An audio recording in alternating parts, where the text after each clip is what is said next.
A galaxy the mass of 100 billion stars was sitting in place just 290 million years after the Big Bang. Every model said that was impossible. The telescope looked anyway, and it found hundreds more. We built the most expensive scientific instrument in history to confirm what we already knew. What came back was a crisis. Mature galaxies in the universe's infancy. Mysterious objects called little red dots that fit no known category. Black holes that violated every physical limit on their own growth. And a universe whose expansion has now split cosmology in two. If you enjoy the journey, subscribe and like this one. We are going somewhere that changes the picture entirely. Stay close. We begin now. $10 billion. 20 years in the making. Thousands of engineers, scientists, and technicians spread across 14 countries. By any measure, the James Webb Space Telescope was the most ambitious scientific instrument humanity had ever attempted to build. And the scientists who built it were not afraid. They were excited. The telescope was designed to do something specific, something the field had been waiting for since Edwin Hubble first measured the distance to a galaxy a century ago. It was going to look back to the very edge of time, to the universe's first few 100 million years, and confirm the picture cosmologists had spent 4 decades assembling. The standard model of cosmology had been tested from every angle, refined by the Hubble Space Telescope, reinforced by the Planck satellite's exquisite map of ancient light. It predicted, in beautiful detail, how the universe had grown from a hot, dense flash of energy into the vast web of galaxies visible today. The model was called Lambda CDM, and cosmologists were deeply confident in it. Webb was going to show them the final frames of a film they believed they already knew by heart.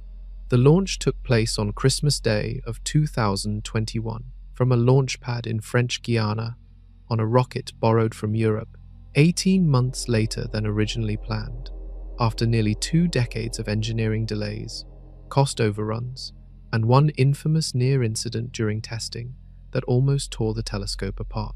The spacecraft folded itself like origami to fit inside the rocket, then spent a month unfolding in space, mirror by mirror, sunshield layer by layer, each step watched by thousands of engineers holding their breath in control rooms around the world. A single stuck bolt would have ended the mission. Everything worked. The mirror locked into place. The instruments cooled to within a few degrees of absolute zero.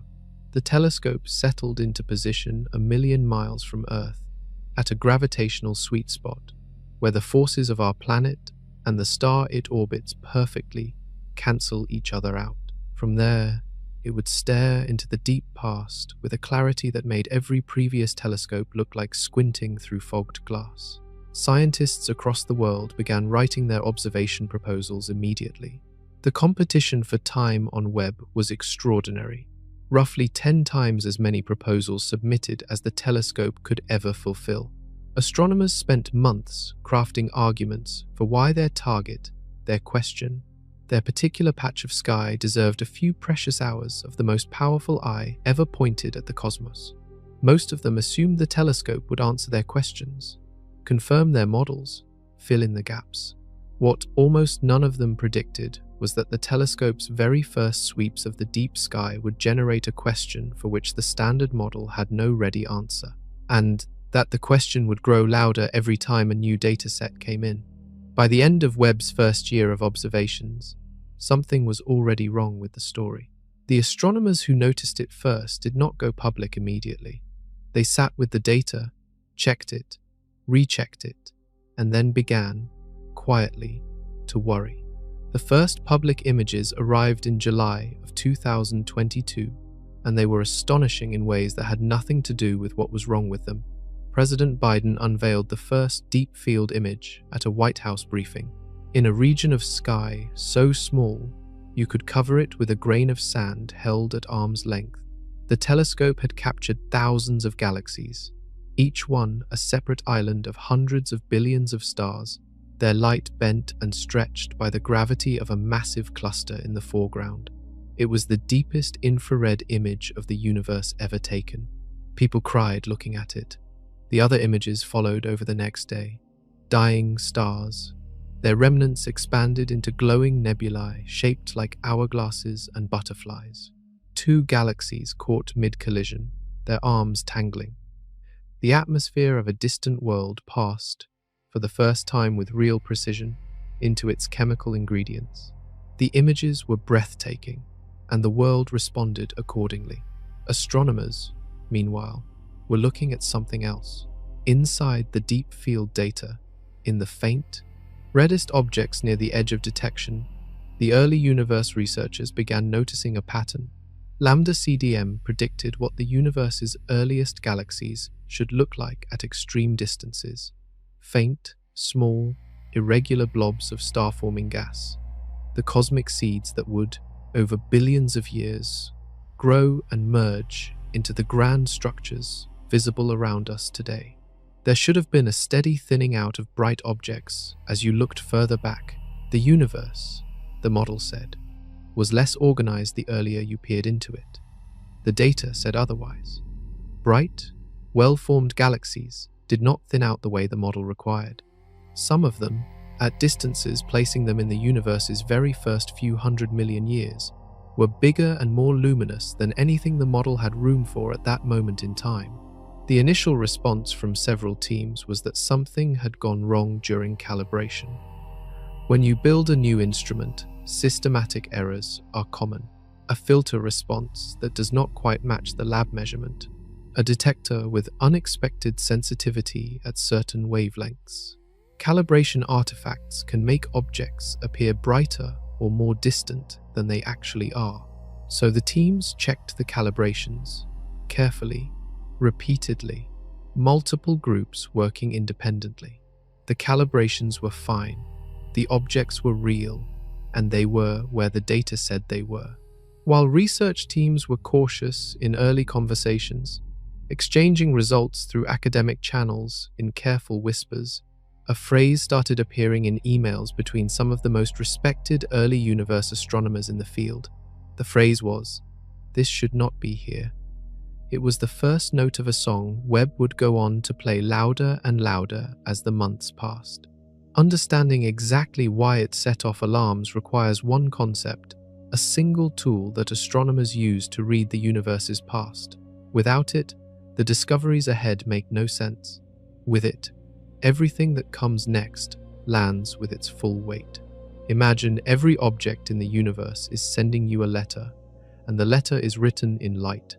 That light leaves the source and travels through space toward you at the fastest speed anything in the universe can travel. But space itself is not standing still. The universe is expanding, and as light travels through that expanding space, the space around it stretches. The light stretches with it. The wavelength of light, the thing that determines its color, changes when it stretches. Shorter wavelengths are blue, longer wavelengths are red. Light from a distant, fast receding galaxy arrives, shifted toward the red end of the spectrum. The further the galaxy, the faster it is moving away as the universe expands, and the more its light has been stretched on the journey. Astronomers call this redshift, and they represent it with the letter Z. A redshift of 0 means the object is essentially next door. A redshift of 1 means the light took roughly 7.5 billion years to arrive from a time when the universe was roughly half its current age. A redshift of 10 means the light left when the universe was only about 460 million years old, barely 3% of its current age. Redshift is a timestamp. Every galaxy carries one in the color of its photons. Point your telescope at a smudge of ancient light. Spread its spectrum across a detector. Find the characteristic fingerprints of specific atoms shifted off their expected wavelengths. Measure that shift, and you know exactly when in cosmic history that galaxy was alive and radiating. Here is the part that matters for everything ahead. The universe had a beginning approximately 13.8 billion years ago. For the first few 100 million years after that beginning, there were no galaxies, no stars, no light at all. There was only hydrogen and helium and darkness, a period astronomers call the cosmic dark ages. The first stars ignited somewhere around 100 to 200 million years in, burning their fuel furiously, and the first tiny proto-galaxies began to coalesce from swirling clouds of gas shortly after. So, when you find a galaxy with a redshift, placing it at 290 million years after the Big Bang, you are finding something that was already massive and already glowing with the light of billions of stars at a moment when the cosmic clock had barely started. That light has been traveling for more than 13.5 billion years to reach the detector. When it left, the dinosaurs had not yet evolved on Earth. Neither had Earth. Neither had our entire solar system. Neither had our galaxy in anything like its current form. That is what redshift tells you. That is why the Webb findings stopped researchers cold. And the galaxy that finally forced the conversation into the open was old in a way that required something to have happened before it, something that should have been, according to every model in existence, completely impossible. For most of the 20th century, the question of how galaxies form had a single, elegant answer. The universe began with density fluctuations so tiny they were quantum mechanical in origin, microscopic wrinkles in the early hot plasma. Gravity took those wrinkles and amplified them across billions of years. Regions slightly denser than their surroundings pulled in more material, collapsed into filaments, and built up structures called dark matter halos. Inside those halos, ordinary gas cooled and condensed, forming the first stars and eventually the first galaxies. Those small proto-galaxies merged with neighboring ones, combining mass and triggering new waves of star formation. Over billions of years, the small clumps grew into larger ones, and the larger ones grew into the grand spirals and ellipticals that fill the sky today. This framework is called hierarchical structure formation, and it sits at the foundation of Lambda CDM. A beautiful picture. It starts with almost nothing, and through gravity and time assembles it into everything. And it is supported by an enormous amount of observational evidence from the nearby universe, the large-scale structure of the present-day cosmos. The web of filaments and voids and galaxy clusters matches what simulations predict. Surveys of millions of galaxies confirm the model's broad architecture. The blueprint had one specific prediction for the early universe, and it was precise. In the universe's first billion years, galaxies should be small, still assembling. The biggest structures form last, because they require the most merging events, the most time, the most raw material. A galaxy with the mass of 100 billion stars requires hundreds of smaller predecessors to have fallen together and shared their material. That process takes time. In the first few 100 million years, the model expects to find only scattered, irregular, faint collections of young stars, nothing more dramatic than the raw ingredients of the universe's future architecture. Think of it like building a city. A fully developed metropolis cannot exist on the day the first foundation stone is laid. Roads, buildings, infrastructure, networks, all of it requires decades of construction. The bigger the city, the more time the construction demands. The early universe, in this model, was a construction site with freshly poured foundations. When teams pointed Webb at redshifts above 10, they expected to find a construction site. What they found looked more like a skyline, large, luminous, extended galaxies, some of them already containing billions of stars, already producing oxygen and heavy metals, sitting in the universe's first few 100 million years, as if the construction timeline had been compressed by an impossible factor. The gap between prediction and observation was not small. The galaxies being confirmed were so far outside any reasonable version of the model that multiple teams who found them in the data initially refused to trust the result. And that gap, once confirmed beyond any doubt, forced a question the field had never truly had to ask before. What if the blueprint was wrong from the start? The region of sky, chosen for Webb's first deep look, had been selected precisely because it appeared to contain nothing, no known clusters, no bright stars nearby to contaminate the data. a patch astronomers had previously examined with older telescopes and seen only the faintest whispers of distant objects. It was chosen as a clean window, a region of pure darkness. If you want to see the faint light from the universe's first billion years, you start by looking somewhere where nothing gets in the way. The survey team spent months planning this observation. They pointed the telescope at that blank region and collected light for hundreds of hours. The result was an image so deep it captured objects at distances the previous generation of telescopes could only theorize about. Then the data processing began. The faint red objects at the edge of detection, the ones sitting at the highest redshifts, and therefore the earliest moments of cosmic time, were supposed to be sparse. The model gave specific predictions. At extreme distances corresponding to the universe's first 400 to 500 million years, a survey field should yield a modest count of faint irregulars, small scattered knots of early star formation. The team was prepared to announce a handful of candidates and call it a successful pilot program. The object count came back significantly higher, and the objects were brighter than predicted. Significantly brighter, by a margin that went beyond any plausible calibration error. The team spent weeks checking their analysis pipeline. New measurements, new reductions, different researchers running the analysis independently to confirm there was no software artifact creating a false signal. Every check produced the same result. One object in particular stopped the analysis cold. Sitting at a distance, placing it deep in the universe's first 500 million years, it was a luminous, extended source with a brightness profile suggesting a genuine stellar population across a real physical extent. Not a single bright point easily explained away as a compact, active nucleus. The team circulated the data internally, asking colleagues to find the flaw. The flaw did not appear.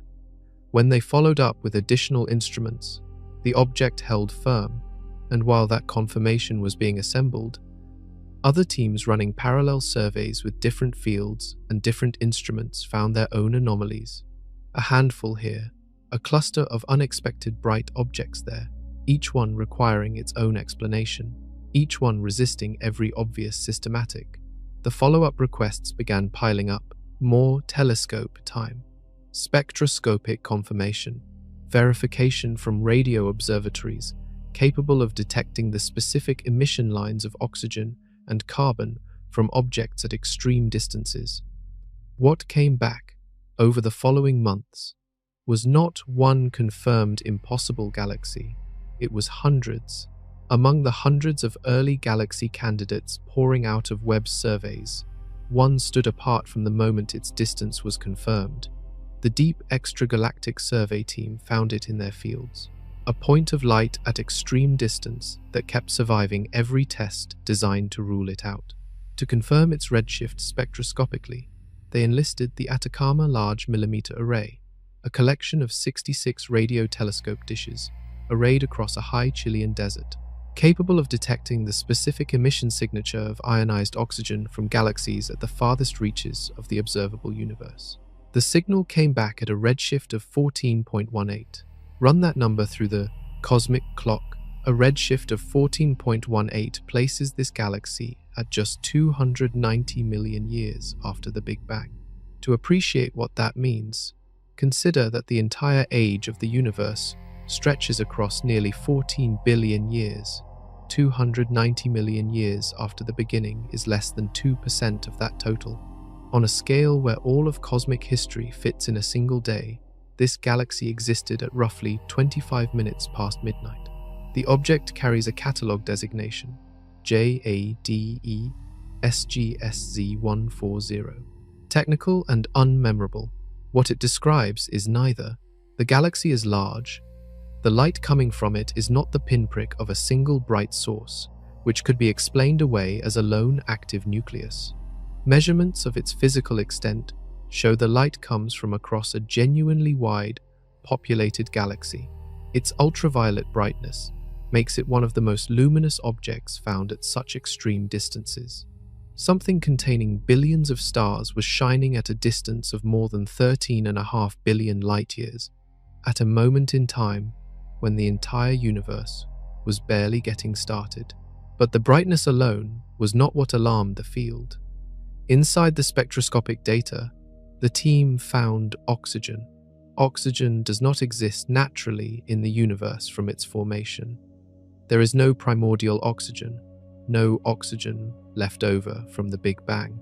Every atom of it has to be manufactured inside a star, forged in nuclear reactions that occur in a stellar core when it fuses lighter elements together. When that star exhausts its fuel and explodes as a supernova, it scatters those heavy elements into the surrounding gas. The next generation of stars forms from that enriched material, and the generation after that inherits it further.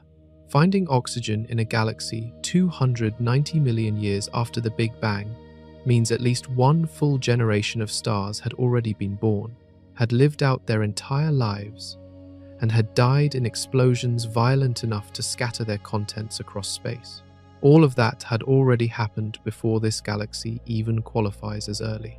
The galaxy confirmed in that Chilean desert data is a second-generation galaxy at minimum, and the first generation, the one that built the oxygen this object carries, has already vanished completely.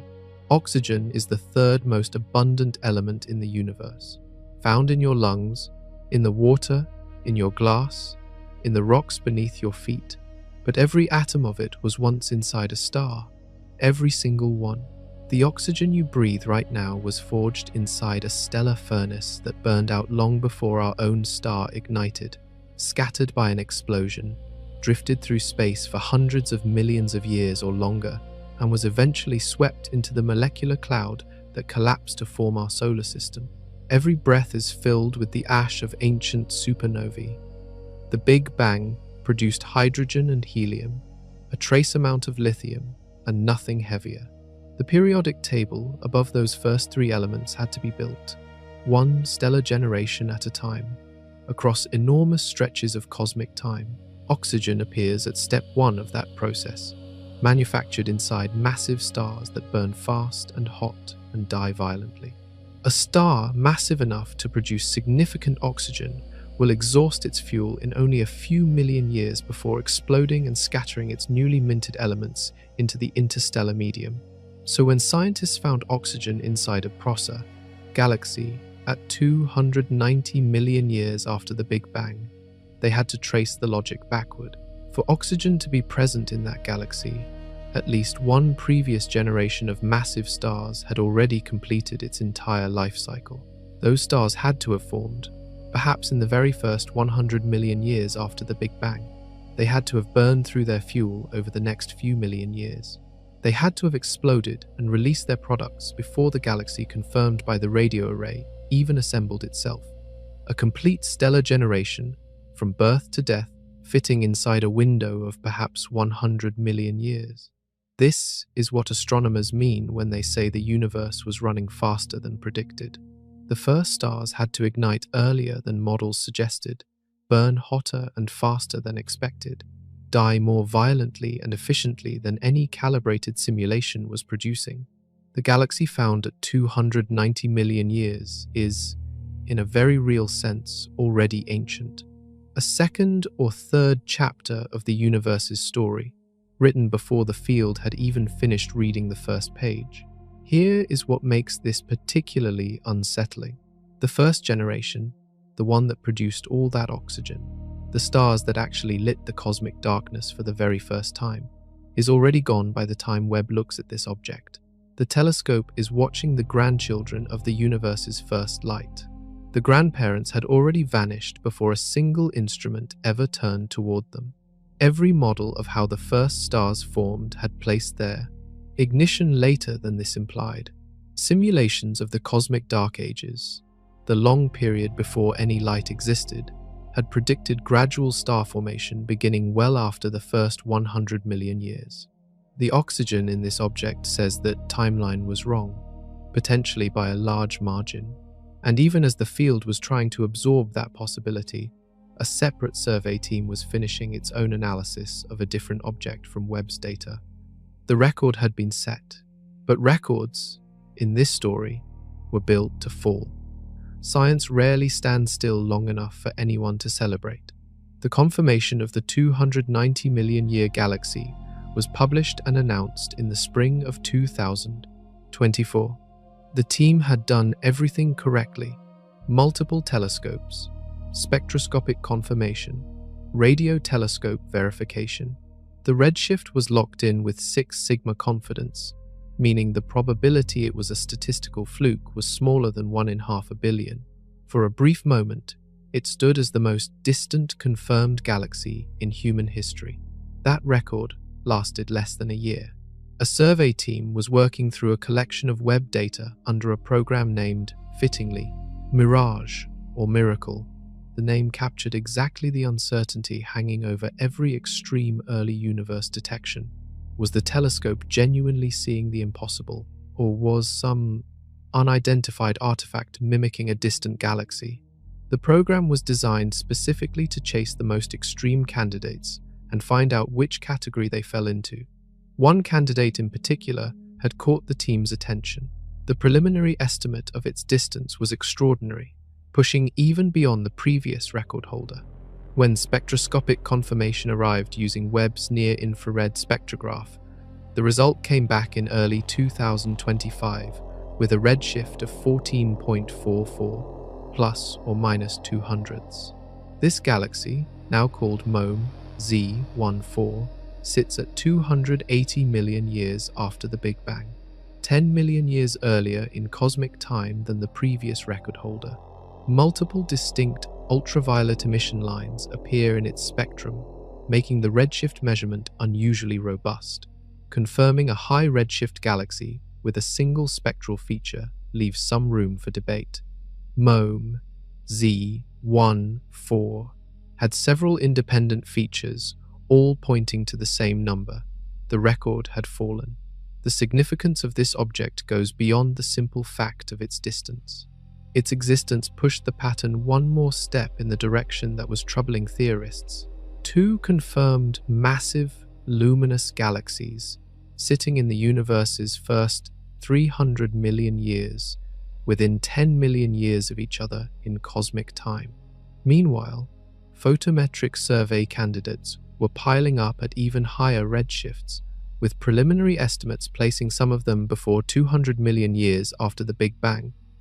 The field now faced a question the standard model had never been asked to answer.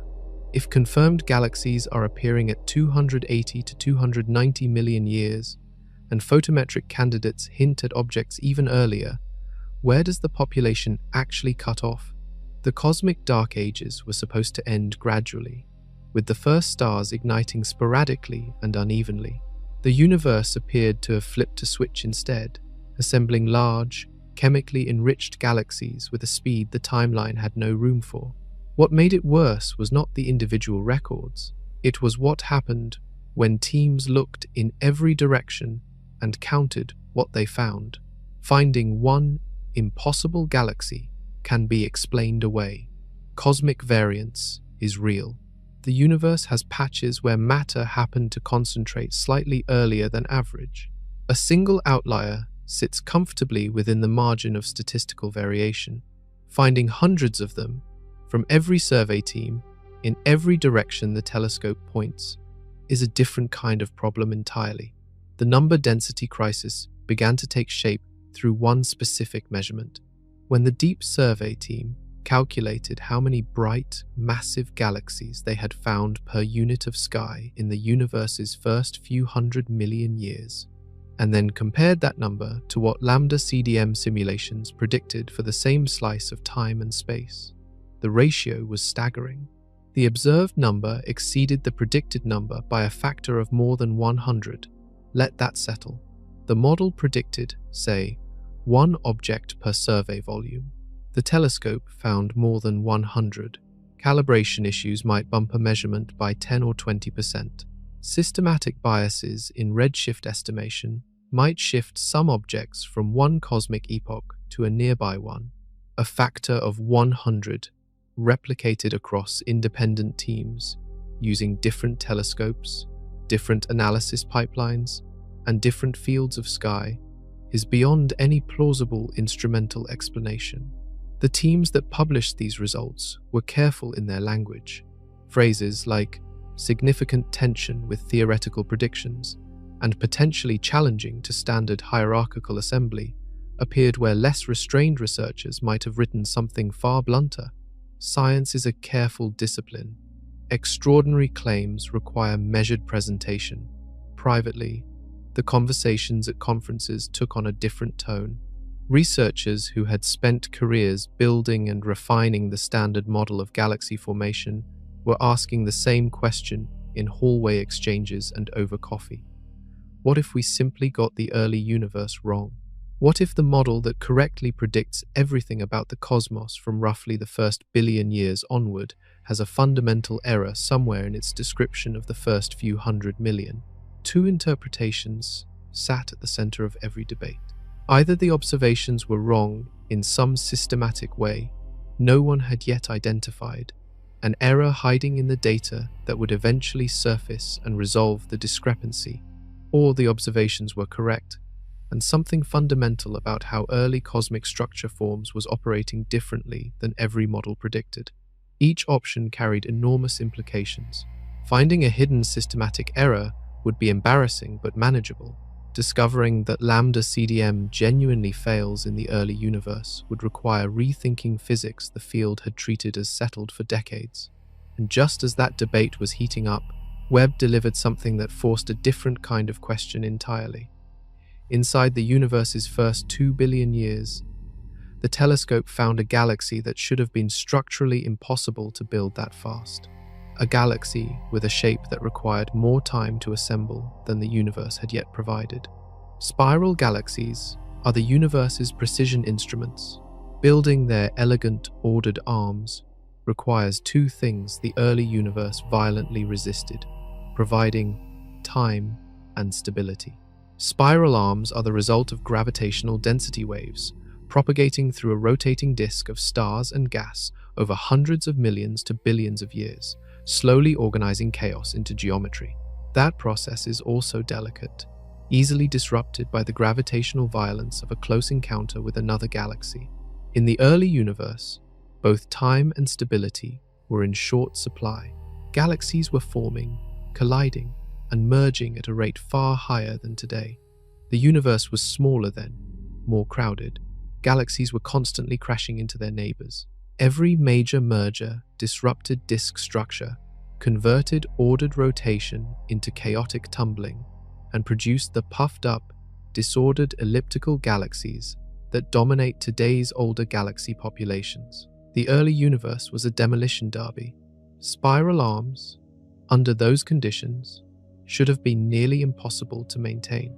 So, when Webb's images in early 2025 revealed a galaxy with clear, well-developed spiral structure sitting within the first 2 billion years of cosmic history, arms intact and measurably rotating, the reaction from researchers carried real weight. The galaxy's spiral arms were clearly present in the data. Its rotational motion was confirmed spectroscopically. Its stellar mass was enormous. Under normal formation scenarios, a galaxy this large and this structured, sitting this early, should have been smashed apart by merger events before its arms ever had time to form properly. The fact that it had survived intact was a direct challenge to the assumption that spiral structure required the quiet, settled conditions of a more mature universe. Dr. Themia Nanayakara of Swinburne University, part of the team that analyzed this galaxy, put it plainly. The fact that this galaxy did not become an elliptical means there might be ways galaxies can grow that have never been observed before in the local universe. That phrase is worth sitting with. Galaxy growth mechanisms are not obscure footnotes in astrophysics. They sit at the center of the entire project of understanding how structure forms in the cosmos. Suggesting that unknown growth mechanisms exist means the field is missing something fundamental at a basic level, something operating in the early universe that no simulation has yet captured. The galaxy planted a seed in the field's thinking. The universe appeared to be building complex structures with a speed and efficiency that the models did not predict and current physics does not fully account for. Gravity and dark matter and gas dynamics were doing something in the universe's first chapters that our simulations were consistently getting wrong. And then, scattered across every deep field image Webb had ever taken, researchers started noticing something else. Hundreds of tiny, intensely red points of light hiding in plain sight.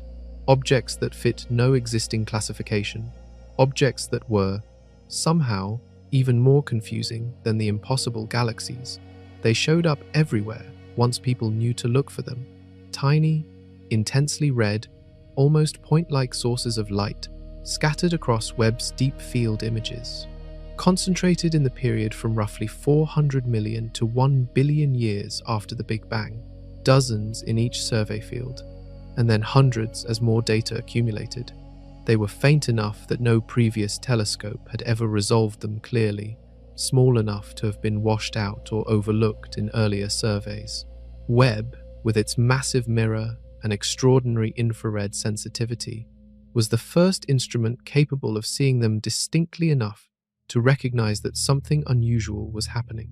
Every major class of object in the sky has a known spectral signature, a recognizable fingerprint of color, brightness, and emission that allows astronomers to categorize it at a glance. Stars have signatures. Galaxies have signatures broken into subcategories. Star-forming galaxies, passive galaxies, starburst galaxies, galaxies with active nuclei at their centers. Quasars have signatures. Even the exotic objects, brown dwarfs and neutron stars, and active galactic nuclei of various types have been catalogued and classified. The taxonomy of the sky is extensive, refined over decades of observation. The little red dots fit none of it. Their color was wrong for normal galaxies. Their compactness was wrong for extended star-forming regions. Their brightness profile was wrong for quasars. Some of them showed spectra with strong gas emission, but the intensity and shape of those spectral features pointed to conditions more extreme than any known nearby analog. They appeared intensely in the universe's first billion years, and then, with equal mystery, their numbers dropped sharply. By the universe's second billion years, they had largely vanished from the data, a class of objects that appeared, flourished for a cosmic moment, and then disappeared, leaving nothing comparable in the modern universe. No existing catalogue entry, no similar object ever detected before Webb. 100 questions.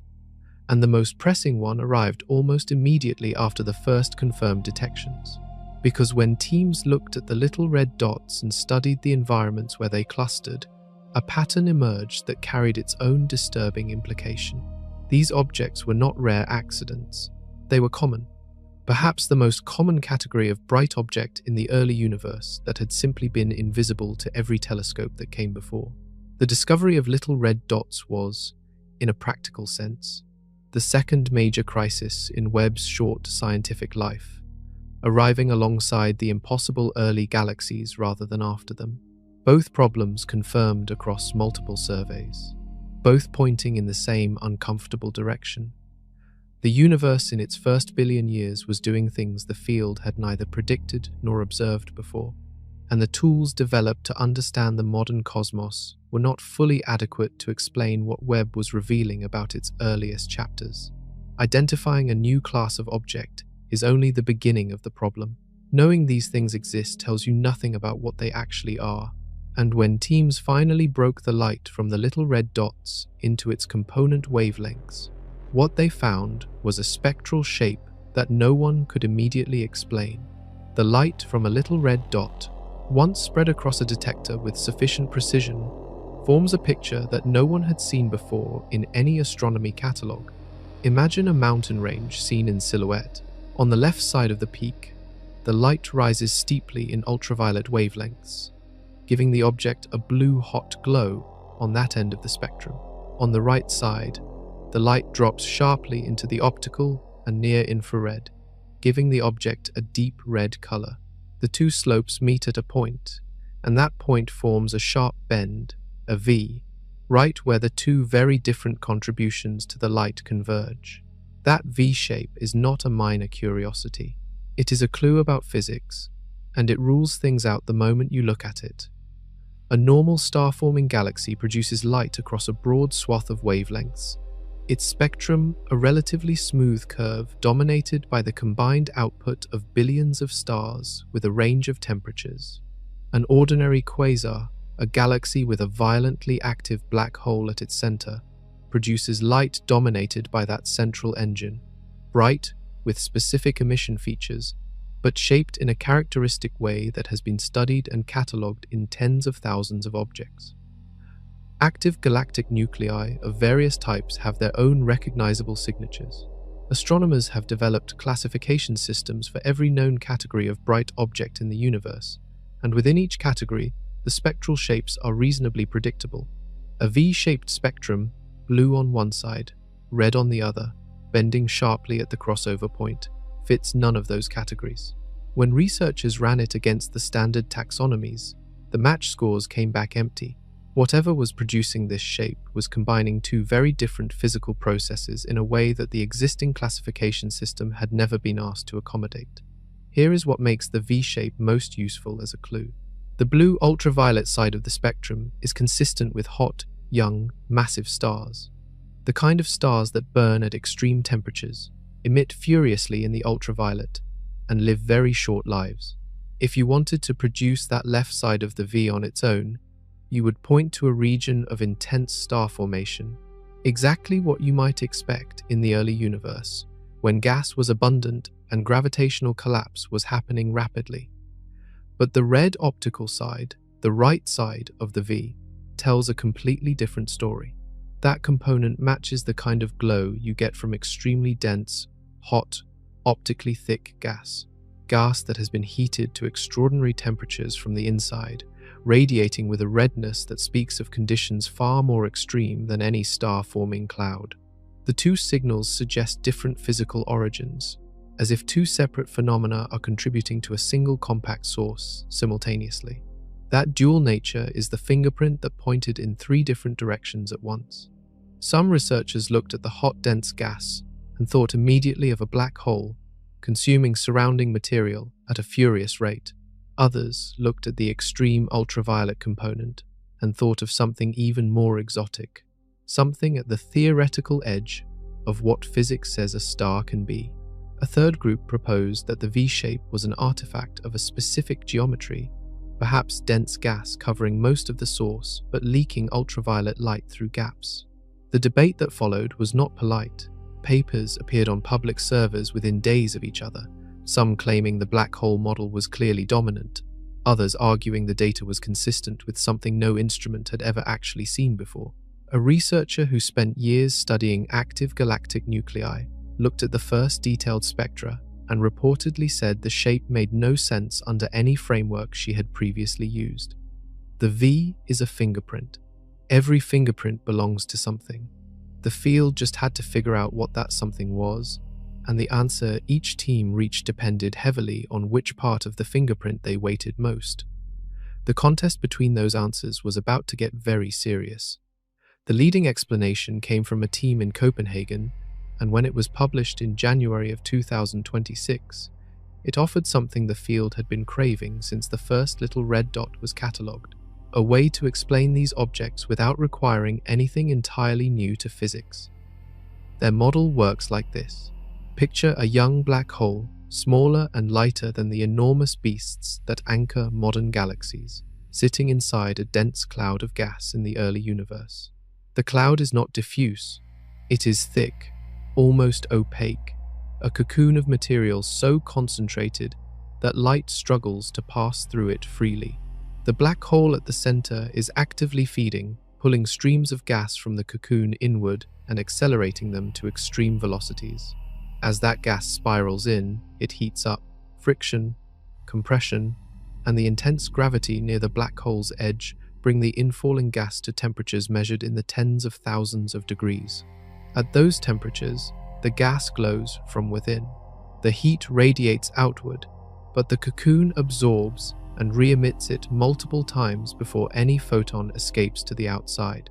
What emerges, after all that reprocessing, is a reddened glow from the dense surrounding material, with flickers of more energetic radiation escaping through gaps in the cloud. The ultraviolet component comes from those leaks, from hot young stars forming in the outer layers of the same system, from ionized gas heated by the radiation pressure and escaping through openings. Put both contributions together, and you have something that looks, from a distance, like a V-shaped spectrum. The Copenhagen team's model had one feature that made it especially appealing. The black holes at the center of these objects, under their analysis, were considerably lighter than previous estimates of little red dot black holes. Earlier researchers had assumed, based on emission line widths, that the central black holes were enormously massive. The Copenhagen model suggested that the emission lines were being broadened by the dense gas itself, making the black hole appear much heavier than it actually was. Strip away that geometric effect, and the black hole mass dropped dramatically. That was a relief of sorts. Overmassive black holes in the early universe are already a problem, which you will hear more about shortly. If the little red dots turned out to host black holes several hundred times lighter than previously thought, that particular problem became more manageable. As Professor Derek Watson put it, there was no need to invoke completely new types of events to explain these objects, at least on the black hole mass side. The relief did not last long, because the model, elegant as it was, carried a prediction. Actively feeding black holes produce X-rays. The radiation generated near the event horizon, as matter heats during infall, is energetic enough to penetrate even dense gas cocoons. Any black hole consuming material at the rate required to power a little red dot should be detectable at X-ray wavelengths. When researchers pointed X-ray telescopes at catalogs of confirmed little red dots and looked for that expected glow, the result was quiet. The vast majority of little red dots produced no detectable X-ray signal whatsoever. Some produced nothing at all. For objects supposedly powered by actively consuming black holes, the X-ray silence was a complication the model could not fully explain away. The gas cocoon idea survived, but it was wounded. And in that gap, a second theory arrived from Harvard that made the first one look conservative. The paper from Harvard appeared in February of 2026, and it required readers to stretch their imagination further than most cosmological papers ask. The lead researchers, Devesh Nandal and Avi Loeb, were not proposing a refinement to an existing category of object. They were proposing that the little red dots might be something that has never existed in the modern universe, something that has no analog in any current observation, something that burns with a brightness so extreme it blurs the line between a star and a galaxy. Their idea centers on what physicists call supermassive primordial stars. Forget for a moment everything you know about ordinary stellar masses. Our own star, the star at the center of our solar system, contains enough material to fill more than 1 million Earths. It is, by human standards, incomprehensibly large, but by stellar standards, it sits somewhere in the middle of the mass distribution. Massive stars can reach tens or even a few hundred times our star's mass before the physics of stellar stability breaks down. The Harvard model involves stars roughly 1 million times the mass of our star. To build something like that requires conditions that existed only in the universe's first moments before any heavy elements had been forged. In the cosmic dark ages, gas clouds were composed almost entirely of hydrogen and helium, with no carbon, no oxygen, no nitrogen, none of the molecules that would normally allow a collapsing cloud to cool efficiently and fragment into smaller stellar cores. Without that cooling, the math changes. A metal-free gas cloud collapsing under gravity can, under the right circumstances, continue accumulating mass long past the point where fragmentation would normally occur in an enriched environment. The result is a single, monstrous core that keeps growing until it reaches masses that dwarf anything in the modern stellar census. A star 1 million times heavier than our star would not live long. It could not. The luminosity of a star scales steeply with mass, and at 1 million solar masses, the radiation pressure from the surface is almost violently strong. The star would be burning through its fuel at a rate that would make its lifetime brief, even by stellar standards. But while it burned, it would outshine entire galaxies of ordinary stars. pouring energy into its surroundings at a rate that staggers calculation. Crucially, the Nandel and Loeb model produced a spectral signature for these hypothetical objects, and the signature matched the V shape. The extreme ultraviolet output from the hot, dense stellar surface explained the blue side of the spectrum. The dense, radiation-processed gas surrounding the star, heated and ionized by that ferocious output, explained the red side. The hydrogen emission lines, seen in the little red dot data, a particularly distinctive spectral feature that the black hole models struggled to reproduce cleanly, appeared naturally in the supermassive star scenario. For the first time, as one of the Harvard researchers put it, we might not be looking at a dead signature of a star, but at something alive.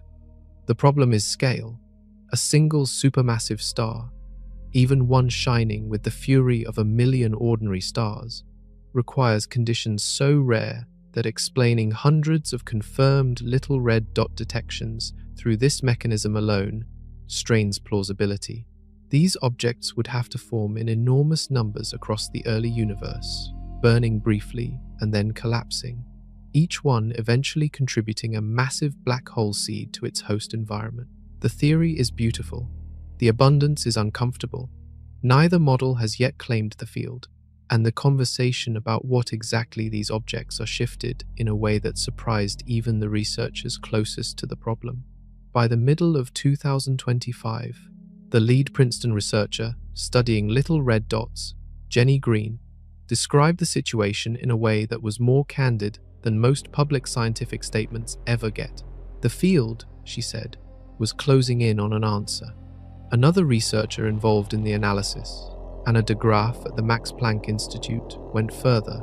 The big breakthrough of the preceding months was the realization that almost everything the community had previously thought about these objects needed to be discarded. That is not the language of ordinary scientific progress. That is the language of a conceptual reset.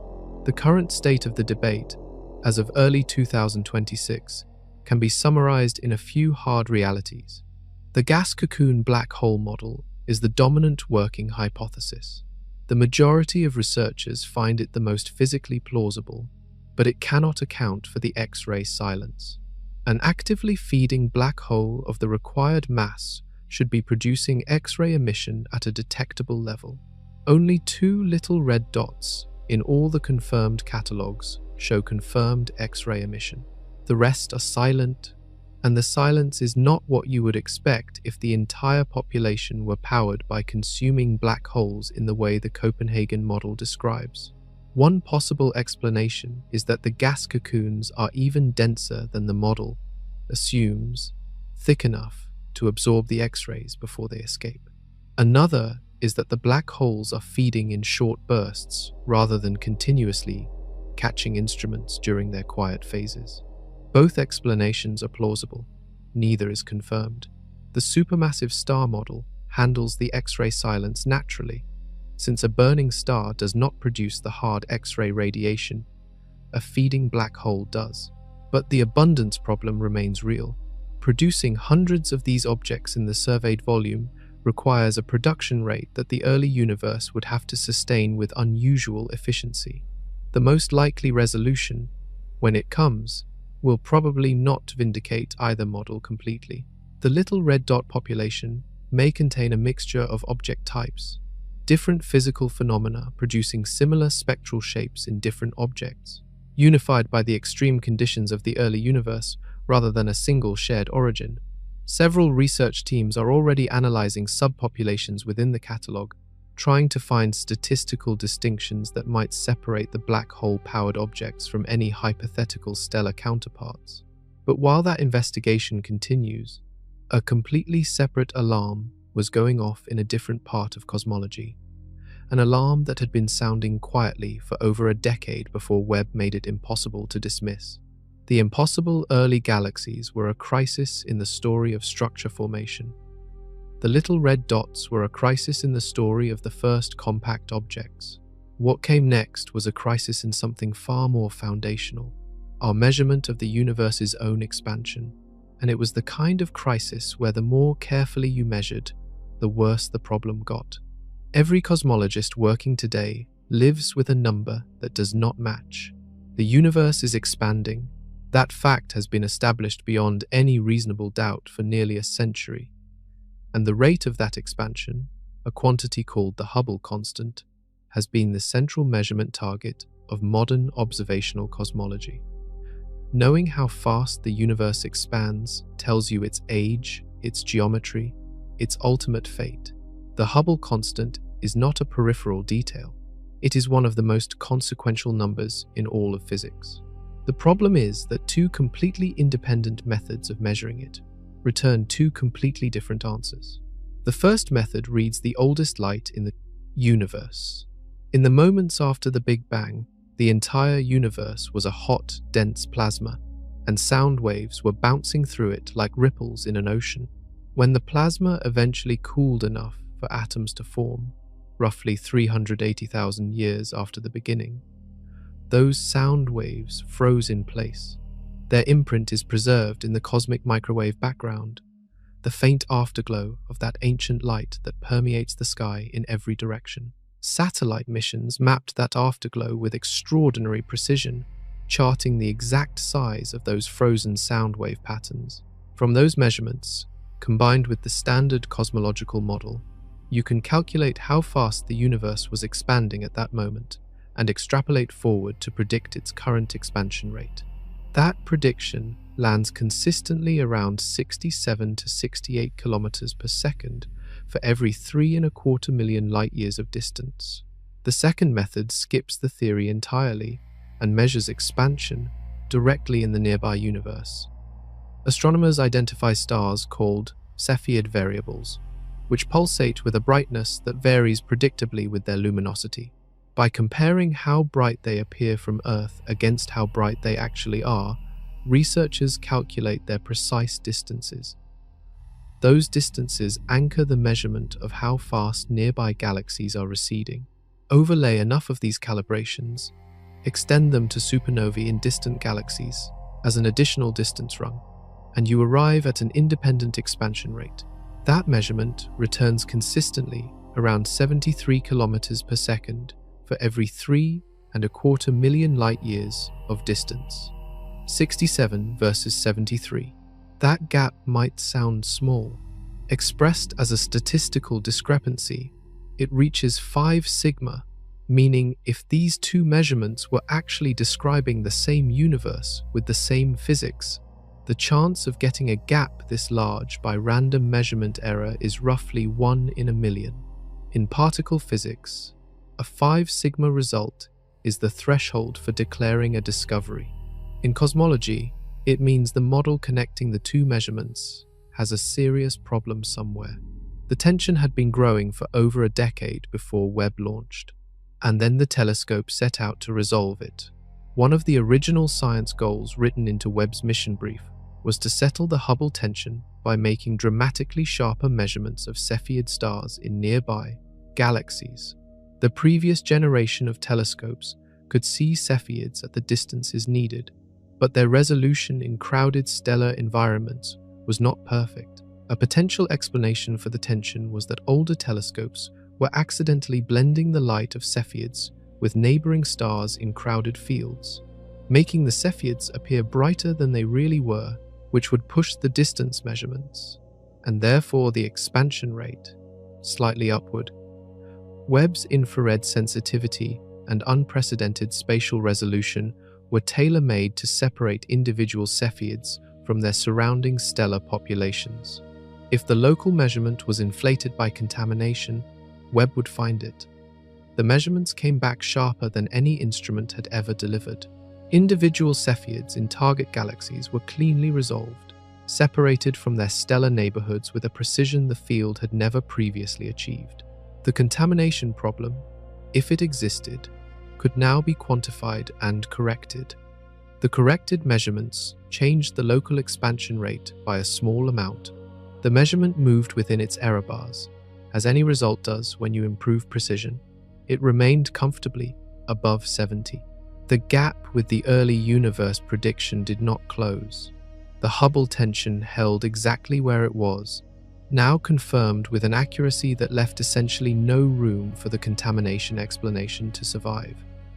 This result was announced in 2024 and absorbed slowly across the cosmological community.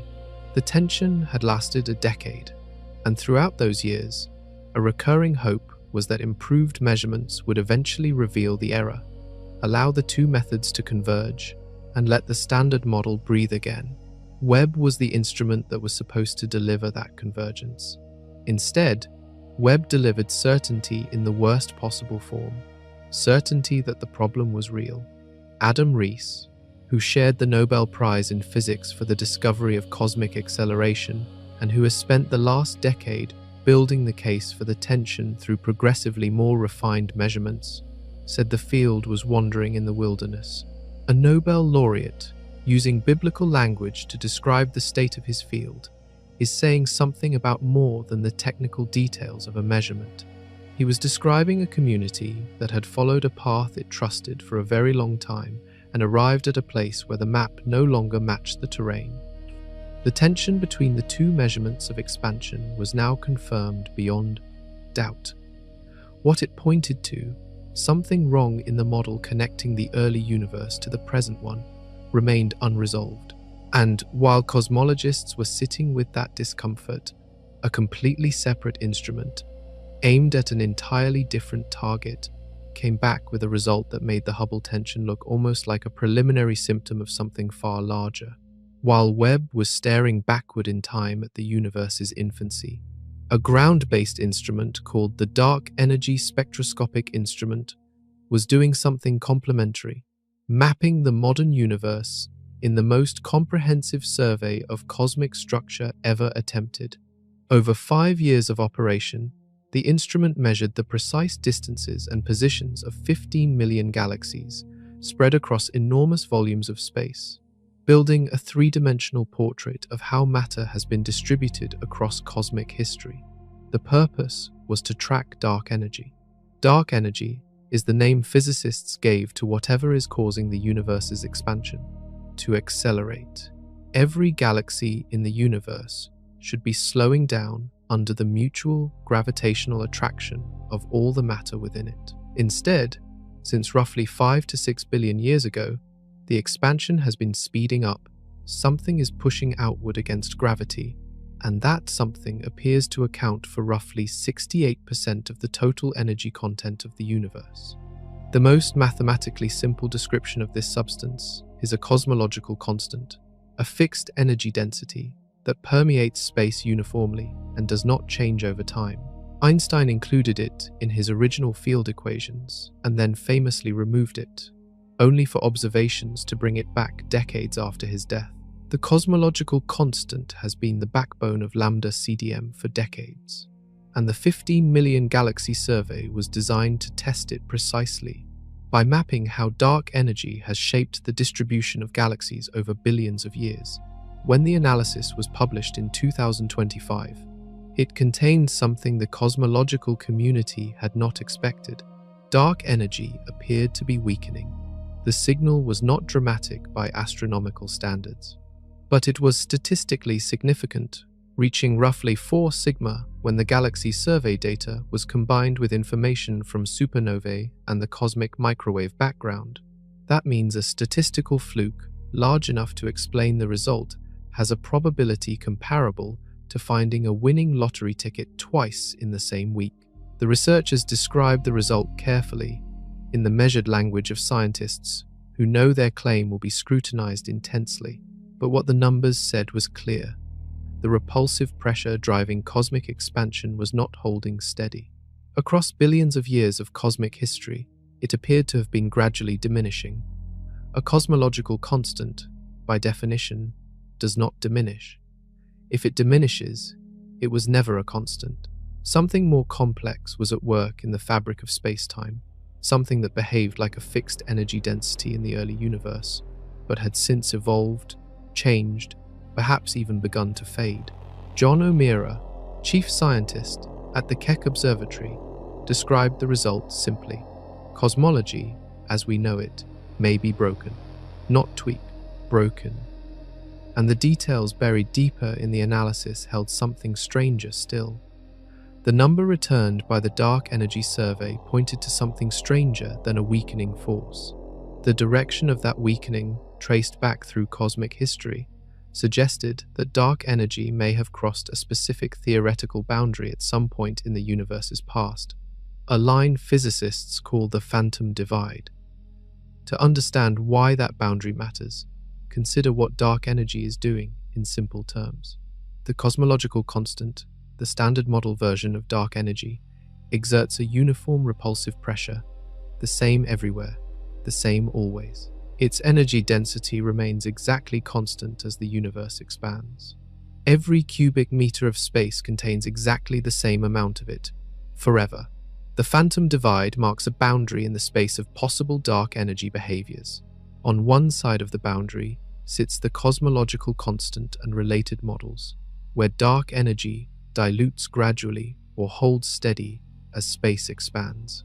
On the other side sits a regime where dark energy actually grows denser as the universe expands, becoming stronger over time rather than weaker. A behavior that carries implications severe enough to have its own name, the Big Rip. In a universe dominated by a phantom dark energy that grows without bound, the expansion eventually accelerates so catastrophically that it tears apart galaxies, then solar systems, then planets, then atoms themselves. The DESI analysis suggested that dark energy had recently been weakening, crossing through the cosmological constant value and heading in a downward direction. That trajectory, extrapolated backward, pointed toward a past in which dark energy was stronger than the cosmological constant, possibly stronger than current models accommodate, possibly crossing the phantom divide in the early universe.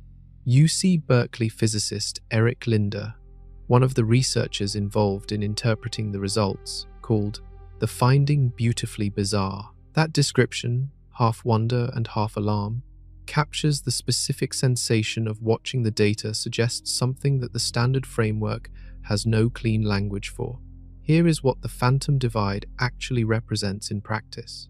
The standard cosmological model is built on an equation of state for dark energy that sits at a specific value and stays there. If dark energy has crossed the phantom divide, no single smooth, well-behaved field in standard physics can describe it.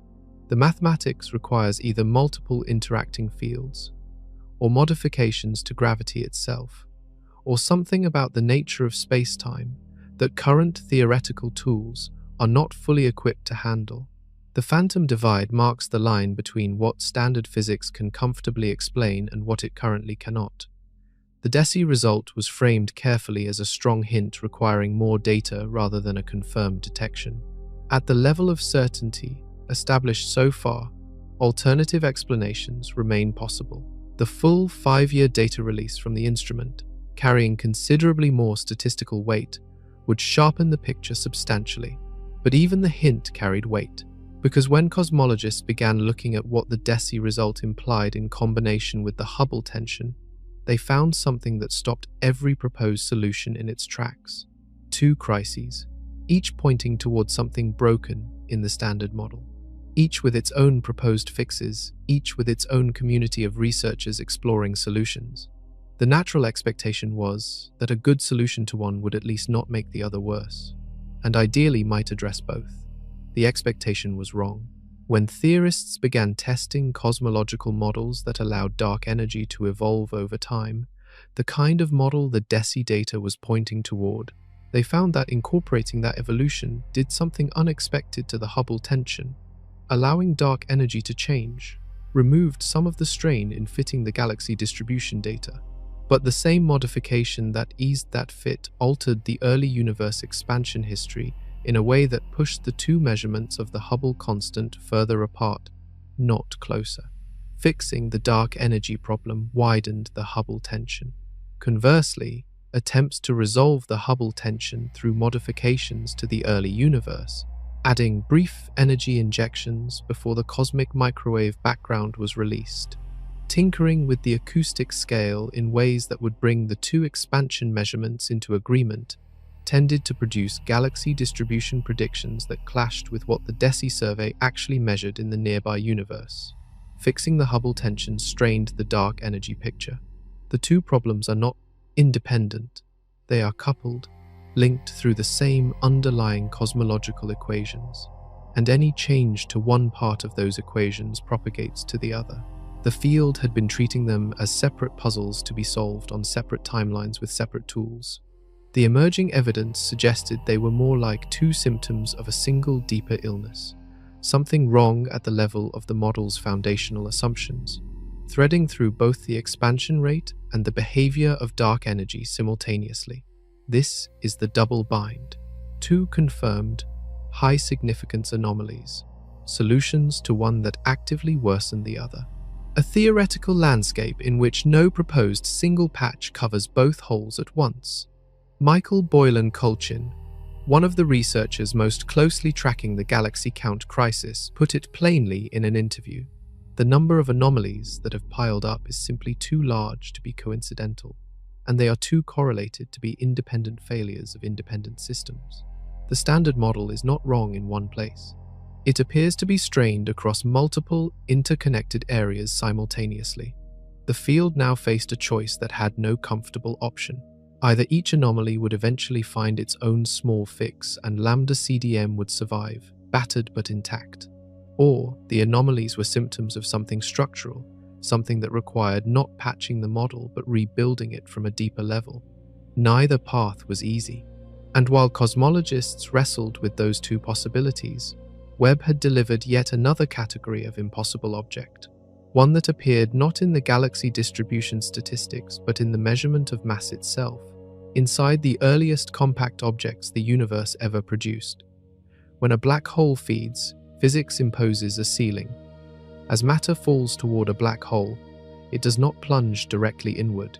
It spirals, forming a disk of rapidly rotating material around the black hole's edge. Friction in that disk heats the gas to millions of degrees, and the hot gas radiates furiously, pouring energy outward in all directions. Some of that outward radiation pushes back against the infalling material. When the radiation pressure becomes strong enough, it counterbalances gravity and slows the rate at which new matter can fall in. This ceiling is called the Eddington limit, and it describes the maximum rate at which a black hole can accumulate mass before its own luminosity begins to choke off its fuel supply. The limit scales with mass. A more massive black hole can eat faster in absolute terms, but even the largest black holes are constrained by this physical ceiling on their growth rate. Now, apply that constraint to a timeline. Take the smallest reasonable starting point, the most massive black hole seed that standard physics can produce through stellar collapse. Start feeding it at the maximum Eddington rate from the first moment the universe allows it. From the earliest possible moment, stars could have formed and died and left behind black hole remnants. Follow the growth curve forward in time at maximum theoretical speed. When JWST found a black hole containing mass equivalent to roughly 1.5 million times our star, sitting in a galaxy at 460 million years after the Big Bang, the number sat close enough to the theoretical growth curve that it raised questions without definitively breaking the model. Uncomfortable, but arguable. Then came the objects at 700 to 800 million years after the Big Bang, carrying hundreds of millions to several billion times the mass of our star. Then came hints of even heavier objects at even earlier times. At those masses, at those moments, the Eddington limited growth curve does not come close. A black hole starting from any plausible stellar remnant and growing at the absolute maximum rate from the very beginning of star formation has no path to that mass in that time. The clock was broken, one of the most fundamental and rigorously tested constraints in astrophysics. A limit derived from basic principles of radiative physics that had never been observed to fail in any system in the modern universe, was giving numbers that Webb's objects simply could not satisfy. The standard model of black hole growth, one that had been validated in every accessible context, was producing timelines that required the early universe to do something the physics said was impossible. Some researchers sat with the data and tried to identify where the constraint might have room to flex.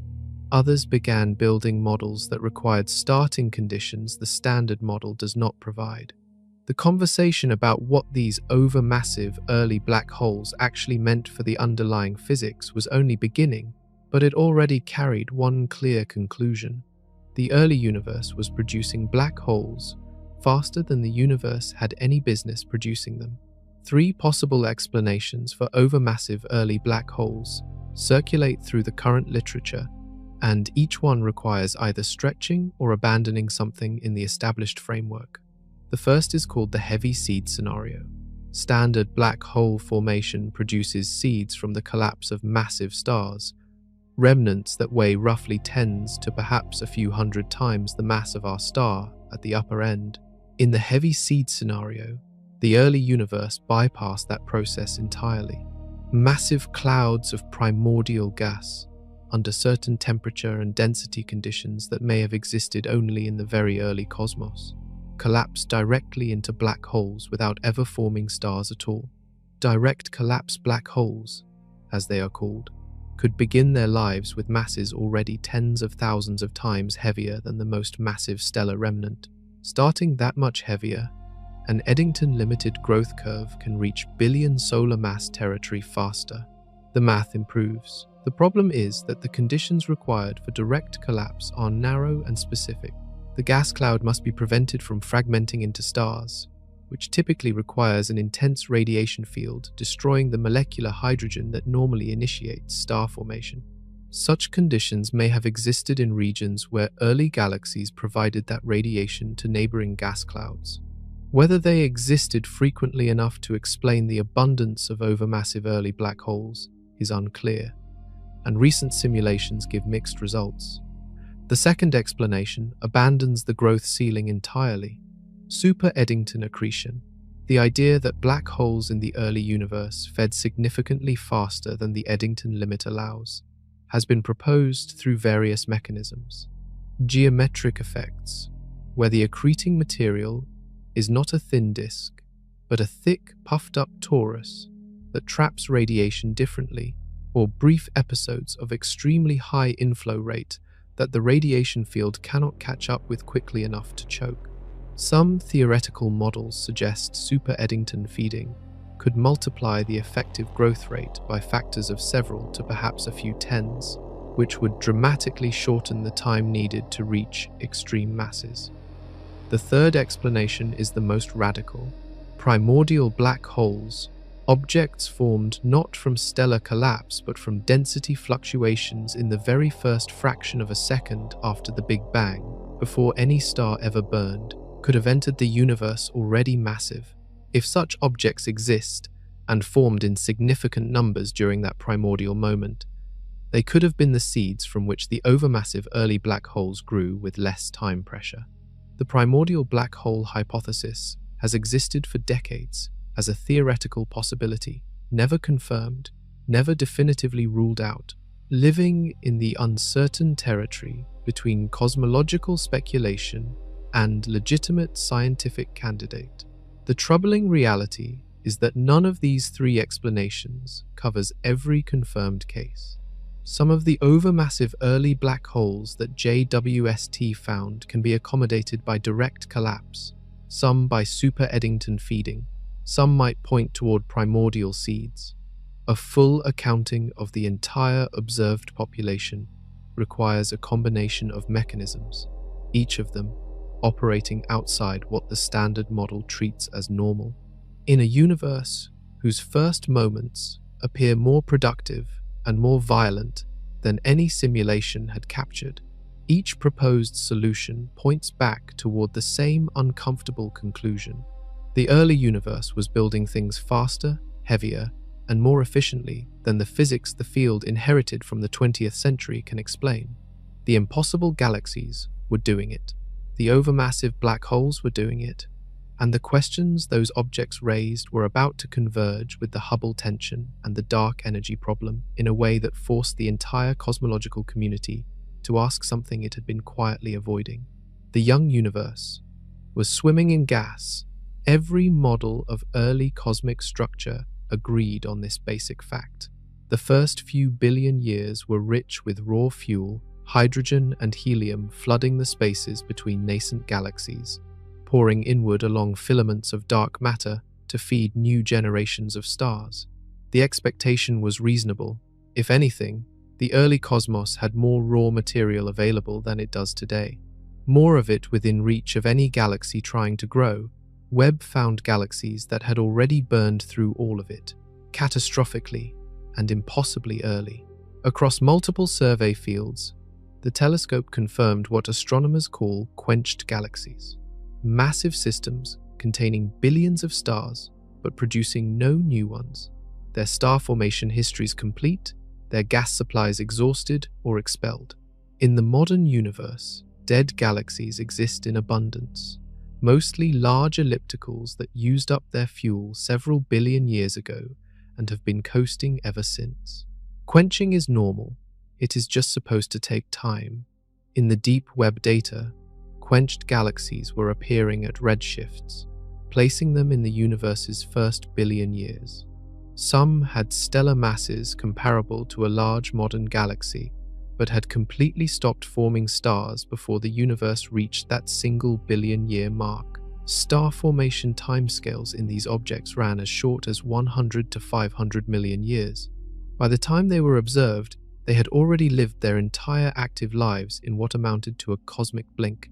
The models had a serious problem with this. Galaxy quenching in the standard picture takes time, because the mechanisms that shut down star formation require a buildup of effects that do not happen quickly. Supernova feedback, the cumulative result of thousands of stellar explosions, pushing gas outward and heating the surrounding medium, is one candidate. But feedback from supernovae alone generally needs billions of years to fully suppress star formation in a large galaxy. The quenched objects Webb found had accomplished this in a fraction of that time. Something more powerful was shutting these galaxies down, something operating far earlier than any simulation had reliably reproduced. The natural suspect was sitting at the center of each of these galaxies, invisible but enormously energetic, capable of releasing more power in a single year than a typical star emits across its entire lifetime. A supermassive black hole, feeding and pushing. But the mechanism turned out to be stranger than a simple explosion. When one particularly well-studied case from a Cambridge team was analyzed in detail, the picture that emerged was more insidious than a single catastrophic event. The galaxy in question had not been blasted apart. It had been quietly starved. Its central black hole was producing no dramatic jets of plasma. There were no massive outbursts of radiation boiling away the molecular clouds. Instead, the black hole was doing something slower and, in its own way, more effective, gradually, steadily, and continuously removing the gas that would otherwise have collapsed into stars, disrupting the cooling flows that would normally allow that gas to condense and form new stellar nurseries, keeping the fuel permanently turbulent and permanently warm. The galaxy died by attrition. Its entire active life, from the first star forming to the last one switching on, fit inside a sliver of cosmic history that the models had expected to be full of growth. The new question was immediate. If a quiet, steady black hole could do this to a galaxy in the universe's first billion years, what did the surviving galaxies look like? What shapes did the ones that escaped this fate manage to build in the brief, violent window of early cosmic time when everything was being assembled at speed? The Cambridge team published their analysis in early 2026, and the details were precise enough to feel almost forensic. A massive galaxy at a redshift, placing it in the universe's first billion years. Fully assembled stellar population. No ongoing star formation. The gas that might have fueled new stellar nurseries was present in the surrounding environment, but something had kept it from collapsing. The culprit was the central black hole, and its method was quiet enough to be almost invisible in the data, until the team built a complete picture of the galaxy's thermal history. In the popular imagination, black holes in the centers of galaxies destroy their hosts through violence. Jets of plasma fired at near light speed, titanic outbursts of radiation, energetic enough to boil away entire molecular clouds. These eruptions are real, and they can clear enormous amounts of gas in short order. The galaxy in the Cambridge analysis showed something subtler and ultimately more efficient. The black hole was cycling, producing a steady stream of lower energy disturbances, injecting just enough thermal energy into the surrounding gas to keep it from cooling below the threshold where gravity could collapse it into new stars. Each injection was small, none of them constituted a dramatic event. Their cumulative effect, repeated across hundreds of millions of years, produced a galaxy-wide suppression of star formation that no single explosion could have achieved as consistently. Researchers have a name for this mode of feedback: maintenance mode. The black hole maintains the galaxy's temperature, its gas held in a state of permanent restlessness, never cold enough to form stars. The fuel supply is present. The black hole is simply ensuring the fuel never becomes usable.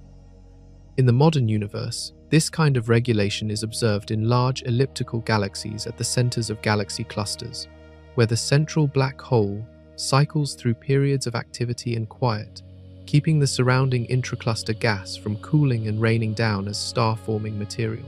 The behavior is documented. The physics is understood reasonably well at those late cosmic epochs. What Webb revealed was that the same process was already operating in the universe's first billion years.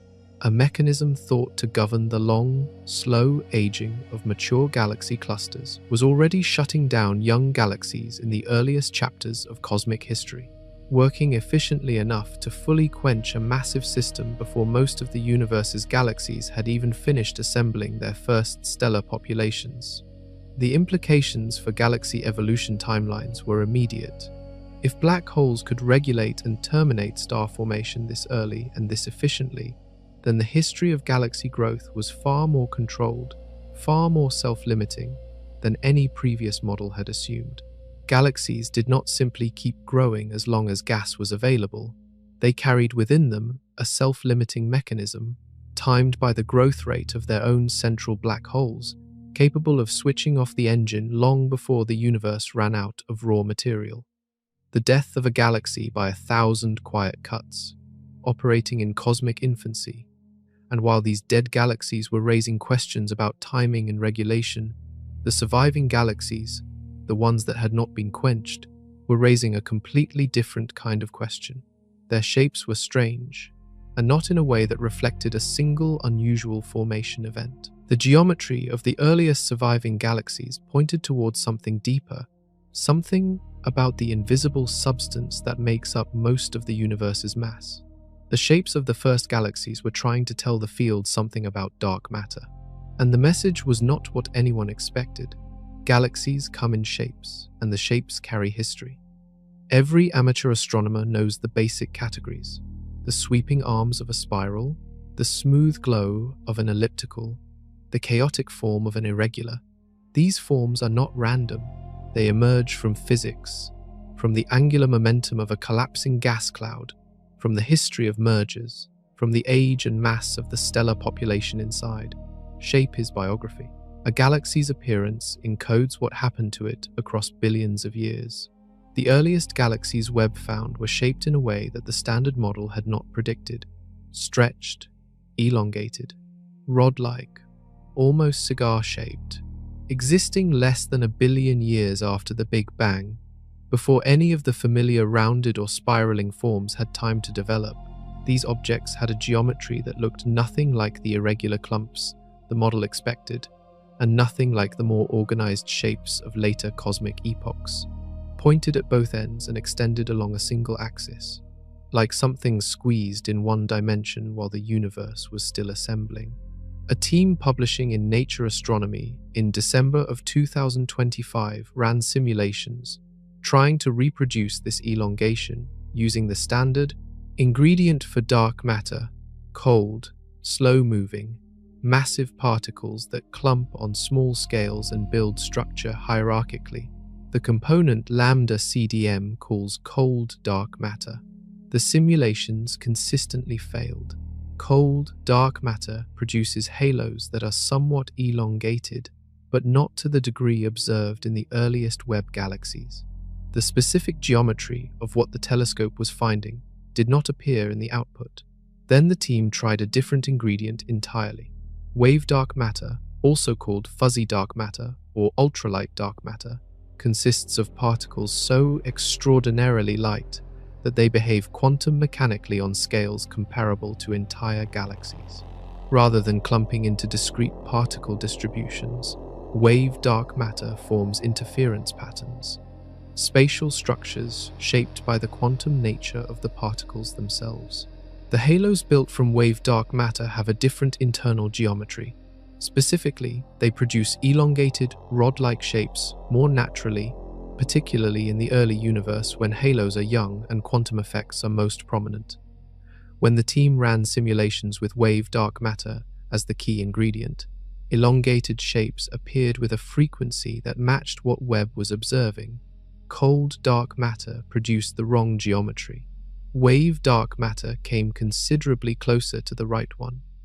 The researchers stated clearly that this was a preliminary result from a single study.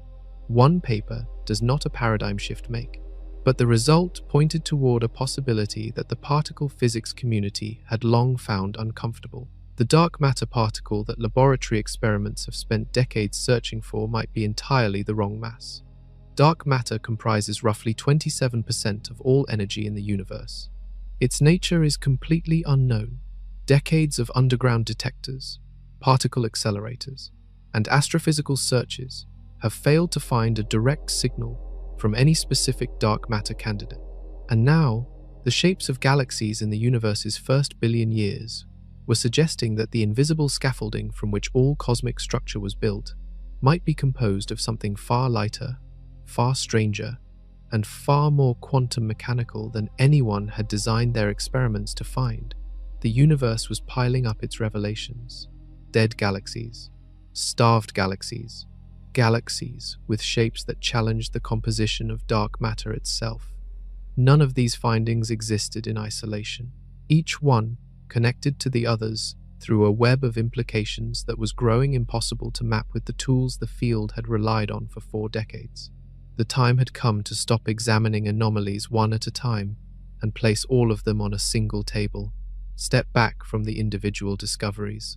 For months and then years, each anomaly arrived on its own schedule, announced by its own team, absorbed gradually into a field already processing the previous surprise. Early galaxies, too bright. Little red dots with no category. A Hubble tension confirmed at 5 sigma.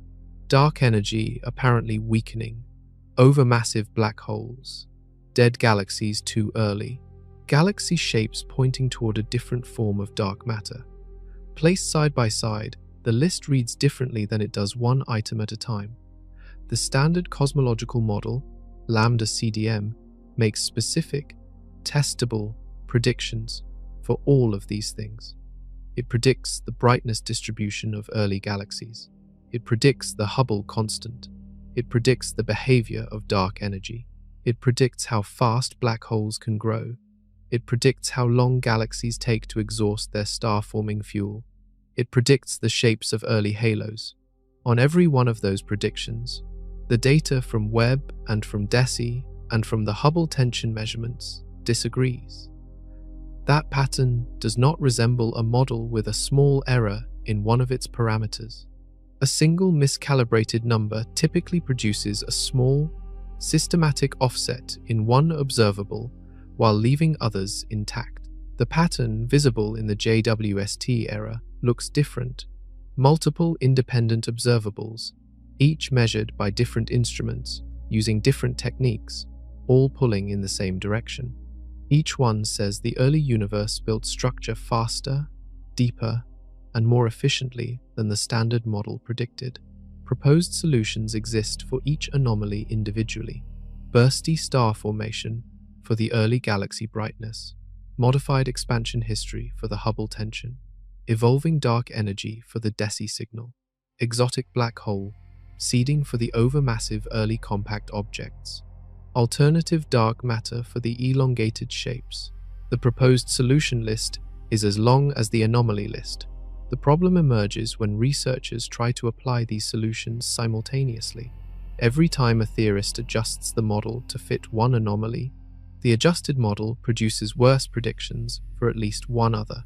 Fixing the Hubble tension through early dark energy changes the pattern of galaxy clustering in a way that conflicts with the DESI survey, allowing dark energy to evolve as the DESI data prefers, widens the Hubble tension rather than closing it. Boosting star formation efficiency to explain the early galaxy brightness helps, but does not fully account for the factor of more than 100 in number density excess. The anomalies are coupled. They are woven together through the same equations, and pulling on one thread tightens others. Pedro Ferreira, a cosmologist at Oxford, described the state of the field with the kind of honesty that takes time to reach in a scientific community. There is simply too much going on to say anything truly definitive. That admission from a physicist who has spent his career building and testing cosmological models is its own kind of finding. The anomaly count is too high. The correlations between them are too tight. Proposed patches cannot resolve matters cleanly. The field was approaching a choice with no comfortable version. Either every anomaly would find its own small, independent fix, and the model would survive battered but standing, or the pattern of correlated anomalies pointed towards something structural, something wrong not in one parameter but in the foundations. Before that reckoning could arrive, the simplest class of solution deserved a proper hearing, the kind that requires no new physics, no new fields, no new particles, just a re-evaluation of what the first galaxies were actually doing when they were young. Before abandoning any model, responsible science asks whether a simpler explanation can do the work. In the case of the early galaxy crisis, one simpler explanation arrived from observations of the most primitive galaxies close enough to study in detail. Dwarf galaxies, small and irregular, contain some of the oldest stellar populations accessible within a reasonable distance. Studying them closely revealed a behavior pattern that more massive galaxies in rich environments tend to suppress. Star formation does not proceed at a steady, sustained rate. Instead, it happens in violent, concentrated bursts, separated by longer periods of quiet. A galaxy in burst phase can produce new stars at a rate 10 to 50 times higher than its average over millions of years. During that burst, its luminosity surges dramatically. A galaxy with a modest total stellar mass might, at any given snapshot in time, appear far brighter than that mass would suggest, because all its star formation is compressed into a brief, furious episode, rather than spread evenly across cosmic time. This is called bursty star formation, and it offered a possible escape route from the galaxy brightness crisis without invoking anything exotic. If the earliest galaxies formed stars in violent bursts rather than at steady rates, Webb might simply be catching many of them during peak activity. Their intrinsic masses might be more moderate, consistent with what the models produce. Their apparent brightness would be misleadingly high because the telescope is finding them at their most luminous moments. Averaged over longer timescales, the population might be less catastrophically in conflict with predictions. The explanation had genuine appeal. Bursty star formation is observationally supported in nearby dwarf galaxies. The conditions in the early universe, where gas was more turbulent, gravitational instabilities were stronger, and the absence of heavy elements changed the cooling physics, would plausibly amplify this behavior. A case could be made that the primeval cosmos was bursty by nature, and that earlier simulations had been using star formation recipes calibrated on the modern universe, where conditions are calmer. Partial credit, the field decided, was warranted. The bursty star formation explanation almost certainly captures something real. Some of the early galaxies Webb found are probably in burst phase, appearing more luminous than their underlying mass justifies. Incorporating more realistic bursty behavior into simulations does bring predicted brightness distributions closer to observed ones, But partial credit means partial failure. Finding a factor of more than 100 excess in the count of bright early galaxies requires more than a boost in apparent luminosity. It also requires more galaxies forming earlier and more efficiently than the standard model produces. Burstiness makes individual galaxies look brighter. It does not create more of them. The sheer number of massive, luminous early systems, confirmed across all survey fields, remains above what any bursty star formation model, calibrated on nearby observations, can accommodate cleanly. The simplest fix covered part of the territory. The rest required something that reached further, something that changed not the behavior of the galaxies themselves, but the conditions in which they formed, reaching back to the universe's earliest moments before the first star ever ignited. The simplest cosmological fix targets something that happened before galaxies, before stars, and before atoms existed in their current form. In the standard model, the universe's first 380,000 years were a period of expansion from the initial hot, dense state. The cosmic microwave background carries a record of what the universe looked like at that precise moment. The imprints in that ancient light tell cosmologists about the density fluctuations, the primordial wrinkles that would eventually grow into all the structure visible today. Early dark energy is a proposed modification to what happened in those first hundreds of thousands of years.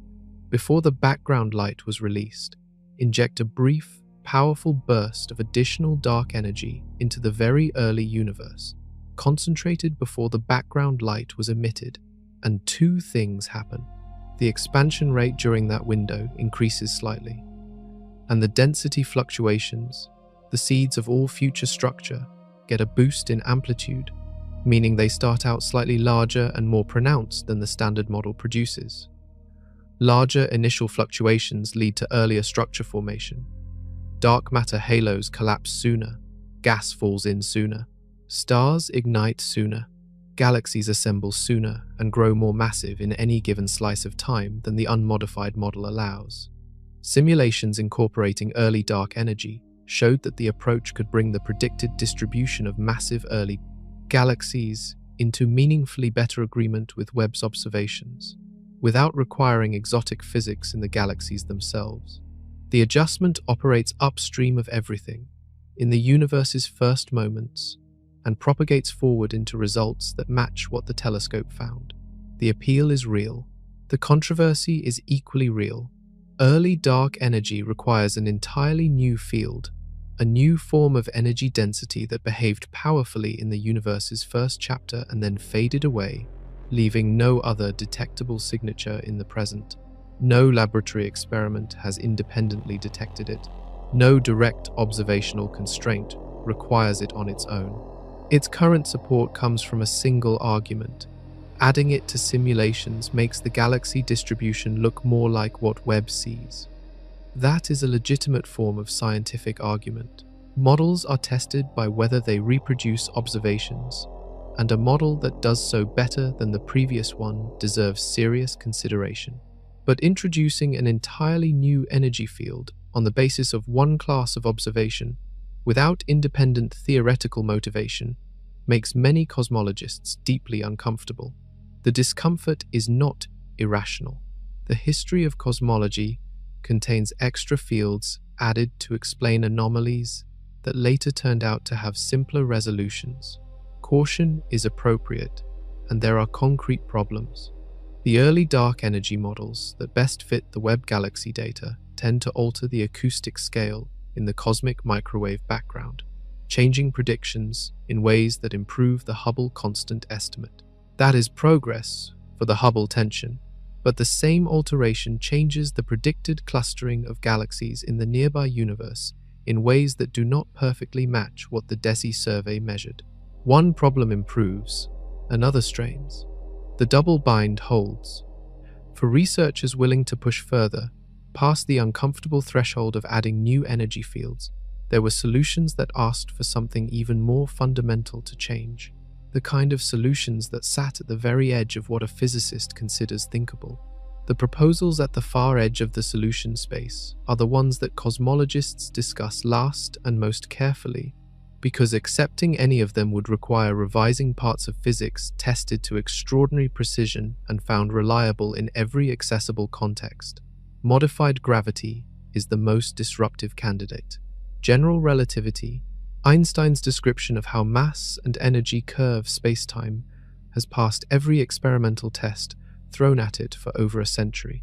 Binary pulsars, gravitational wave detections, the bending of light around massive objects, the dynamics of our own solar system.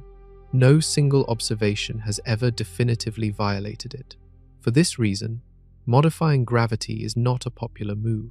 The bar for doing so is extremely high, but that bar may be relevant only in the regimes where gravity has actually been tested. General relativity has been verified at human scales, at solar system scales, and in the dynamics of binary compact objects. On the scale of galaxy clusters and the cosmic web itself, its predictions remain largely inferred through the standard model rather than tested directly from first principles. A modification that operates only on cosmological scales, leaving smaller scale physics untouched, is theoretically conceivable and not yet directly constrained by any existing test. Several groups have built modified gravity frameworks that reproduce aspects of the JWST observations more naturally than lambda CDM does. These models typically change the effective gravitational constant on the largest scales, allowing structure to grow faster at early times without requiring additional dark matter or dark energy components. Galaxy distributions and number densities can be brought into better alignment with observations without adding new energy fields. The scientific community's response to these proposals is polite and cautious, the specific kind of politeness that signals deep skepticism. A modification to gravity is not a small adjustment. It rewrites the foundation on which all of modern astrophysics stands. Primordial black holes occupy a different corner of the solution space.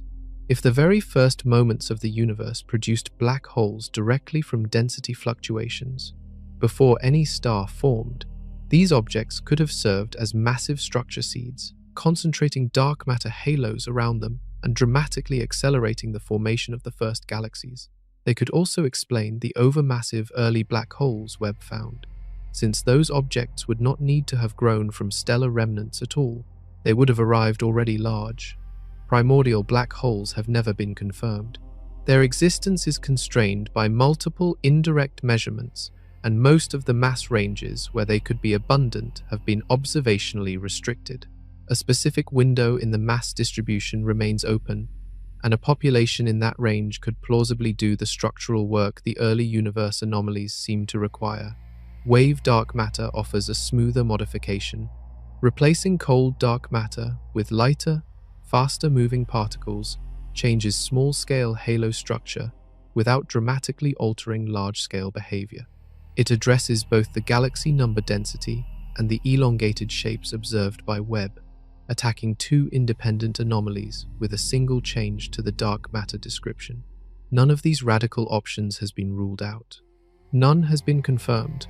They represent the frontier of what science considers thinkable, the proposals that get seriously entertained when conventional solutions fall short. At this particular moment, with conventional solutions demonstrating their limits one after another, the frontier is more crowded than it has been in decades. Through all of this, the standard model was still standing. That itself was something that needed explaining.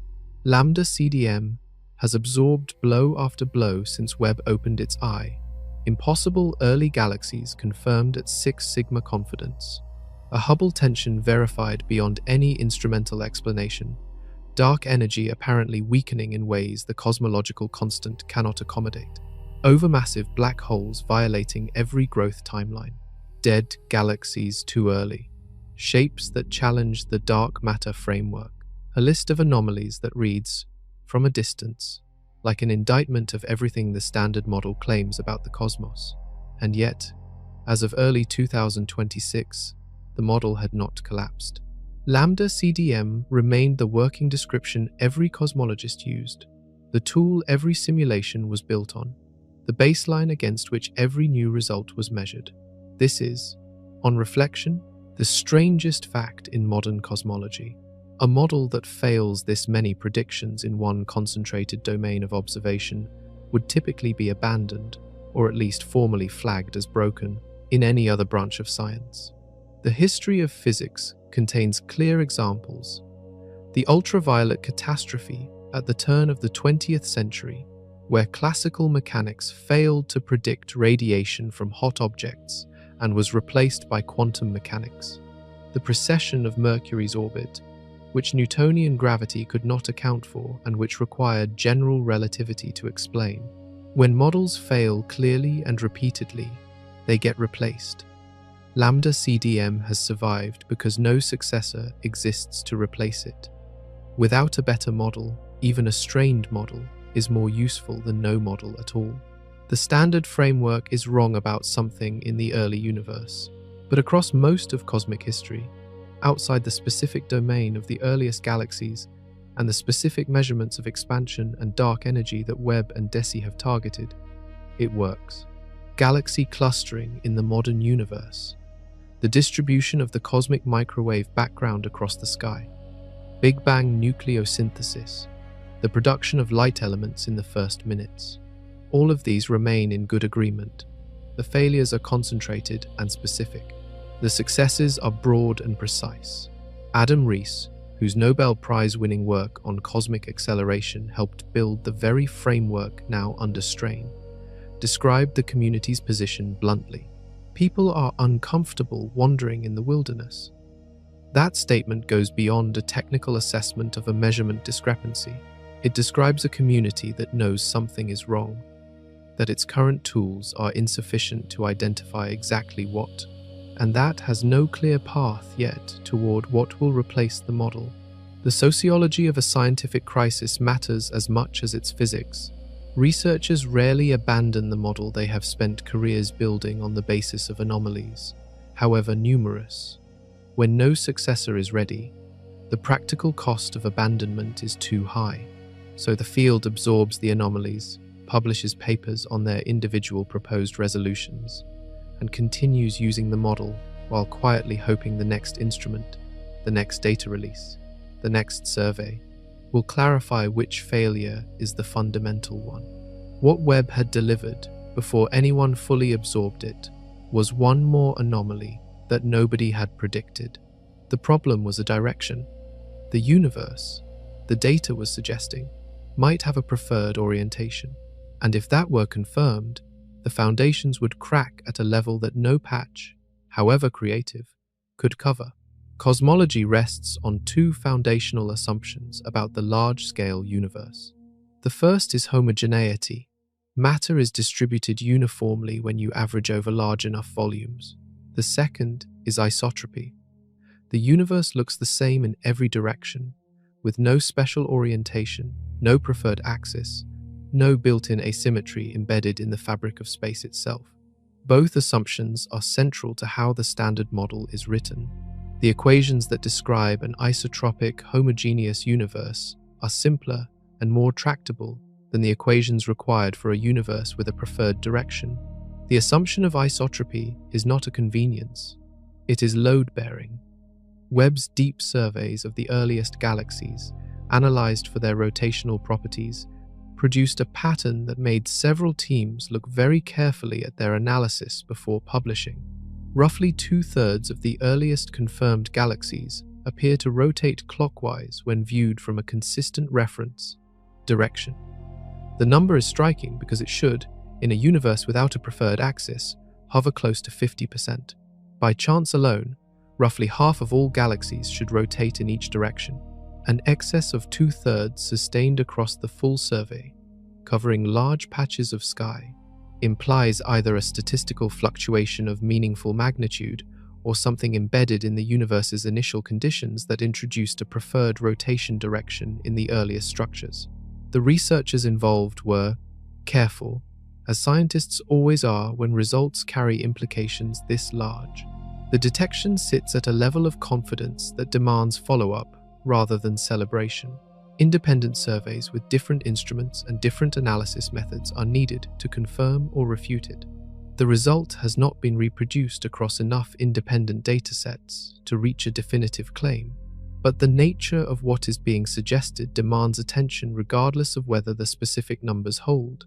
Individual galaxies acquire their rotation through local gravitational interactions, through the transfer of angular momentum during mergers and gas infall. Standard galaxy formation contains no mechanism that would cause a majority of galaxies across vast cosmic distances to prefer the same direction. The scale of the correlation, spanning more territory than any local physical process could connect, points towards something imposed from the very beginning. The Big Bang, in the Standard model, produced a universe without a preferred direction. The initial conditions were assumed to be isotropic by construction. If the galaxies disagree, the initial conditions may have been different from what the model assumed. A universe born with some angular momentum of its own. A universe with some embedded asymmetry at the deepest level, propagating forward into the rotation statistics of the first galaxies. General relativity permits rotating universes. They are called Gödel universes, and they are deeply strange. A rotating universe can contain closed, time-like curves, paths through space-time that loop back on themselves, which raises its own profound questions. The Standard model excludes this possibility by assumption. Questioning that assumption may be premature. It may also be exactly the right question for this specific moment in history. The anomaly list had grown long enough that a completely different kind of question became unavoidable. What universe would actually generate all of these things together? Lay out all the pieces. Massive, luminous galaxies confirmed at 280 to 290 million years after the Big Bang. A number density of bright early objects more than 100 times higher than the Standard model predicts. Little red dots with a spectral shape that fits no existing category. Supermassive black holes whose mass at 400 to 800 million years after the Big Bang exceeds what any standard growth timeline can produce. Dead galaxies quenched before the universe reached its first billion years. Galaxy shapes pointing toward a form of dark matter the Standard model does not include. Two independent measurements of the universe's expansion rate differing by 5 sigma. Dark energy apparently weakening over time, possibly crossing a theoretical boundary the cosmological constant cannot accommodate. And early galaxies whose rotation statistics hint at a preferred direction embedded in the cosmos from its first moments. What kind of universe actually produces all of that? The Standard model produces a universe that fails on every one of those points. The revised universe the data is pointing toward would need to be different in several coordinated ways simultaneously. Its expansion history in the first few 100,000 years would need to depart from the lambda CDM description, either through early dark energy, a modified initial expansion rate, or something else that left the cosmic microwave background largely intact while accelerating the growth of density fluctuations. The first structures would need to have assembled faster, driven by more favorable early conditions, and possibly a different dark matter particle, one that clumps more efficiently at earlier times than cold dark matter does. The dark matter itself might behave quantum mechanically on galactic scales, producing the elongated early galaxy shapes that cold dark matter simulations miss. The dark energy driving the current acceleration might be an evolving field rather than a constant, changing its strength over billions of years in ways that explain both the deci-galaxy distribution measurements and the directional trend in the expansion rate. The initial conditions of the Big Bang might not have been perfectly isotropic. Some small asymmetry, possibly in the angular momentum of the primordial plasma, might have propagated forward into the rotation statistics now visible in the earliest galaxies. Taken together, this is not a list of small adjustments to lambda CDM. It is a description of a genuinely different cosmological model, one that shares the successful predictions of the Standard framework in the well-tested domains, while departing from it at the frontier where the data has been pointing. No such model currently exists in complete, mathematically rigorous form. The pieces have been proposed separately by separate groups, in separate papers. assembling them into a coherent, self-consistent framework, one that reproduces all the anomalies simultaneously without violating the things Lambda CDM gets right, is the central unsolved problem in modern cosmology. It is also, without question, the most exciting problem in modern cosmology. When a framework breaks in multiple correlated places, what typically follows is not a quiet series of patches. It is a revolution, the kind that gives the field a new language for describing reality, a new set of tools for building predictions, and a new generation of experiments designed to test ideas the previous framework did not even ask. The telescope that provoked all of this did not set out to start a revolution. It set out to confirm the last chapter of a story the field thought it had already written. What it found instead was that the story was just beginning. Go back to the beginning. In July of 2022, when the first deep field images came down from a telescope 1,000,000 miles from Earth and moved people to tears, the feeling in the scientific community was triumphant. $1 billion machine, decades in the making, staring into a patch of sky no larger than a grain of sand held at arm's length, had captured thousands of galaxies, ancient light that had traveled farther than any previous instrument could reach.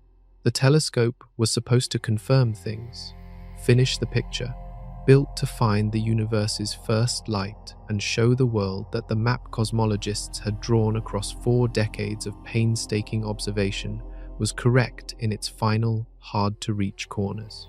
Funding agencies, scientists, and the public had accepted the cost, the delays, the engineering crises, and the 20-year wait on the understanding that the machine would answer the deepest questions with the authority only direct observation can provide.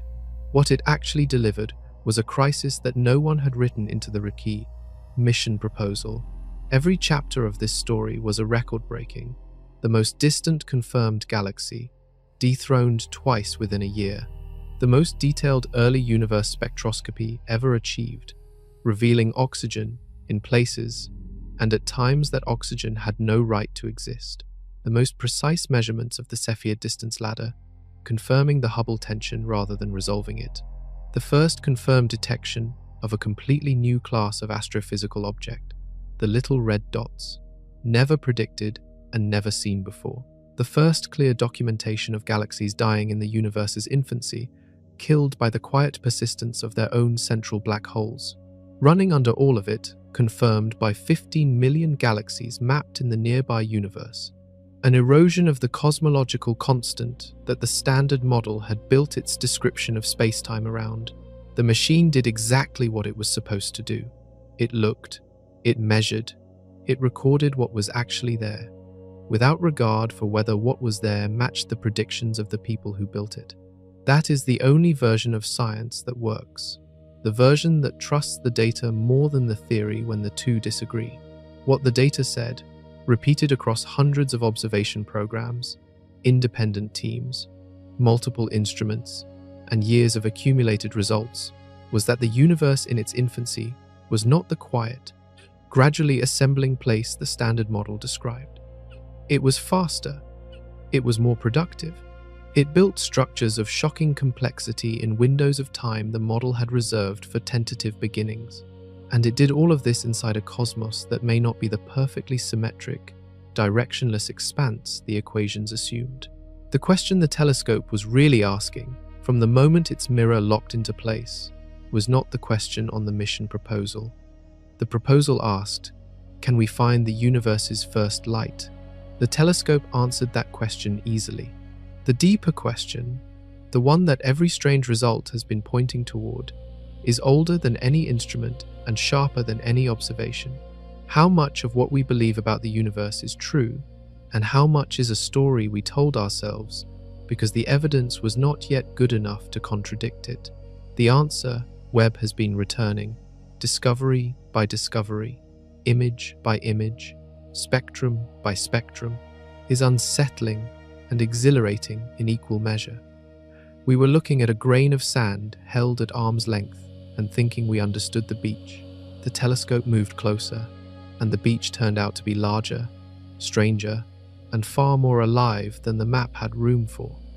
The universe is more interesting than we were afraid it would be. The questions have only just started arriving.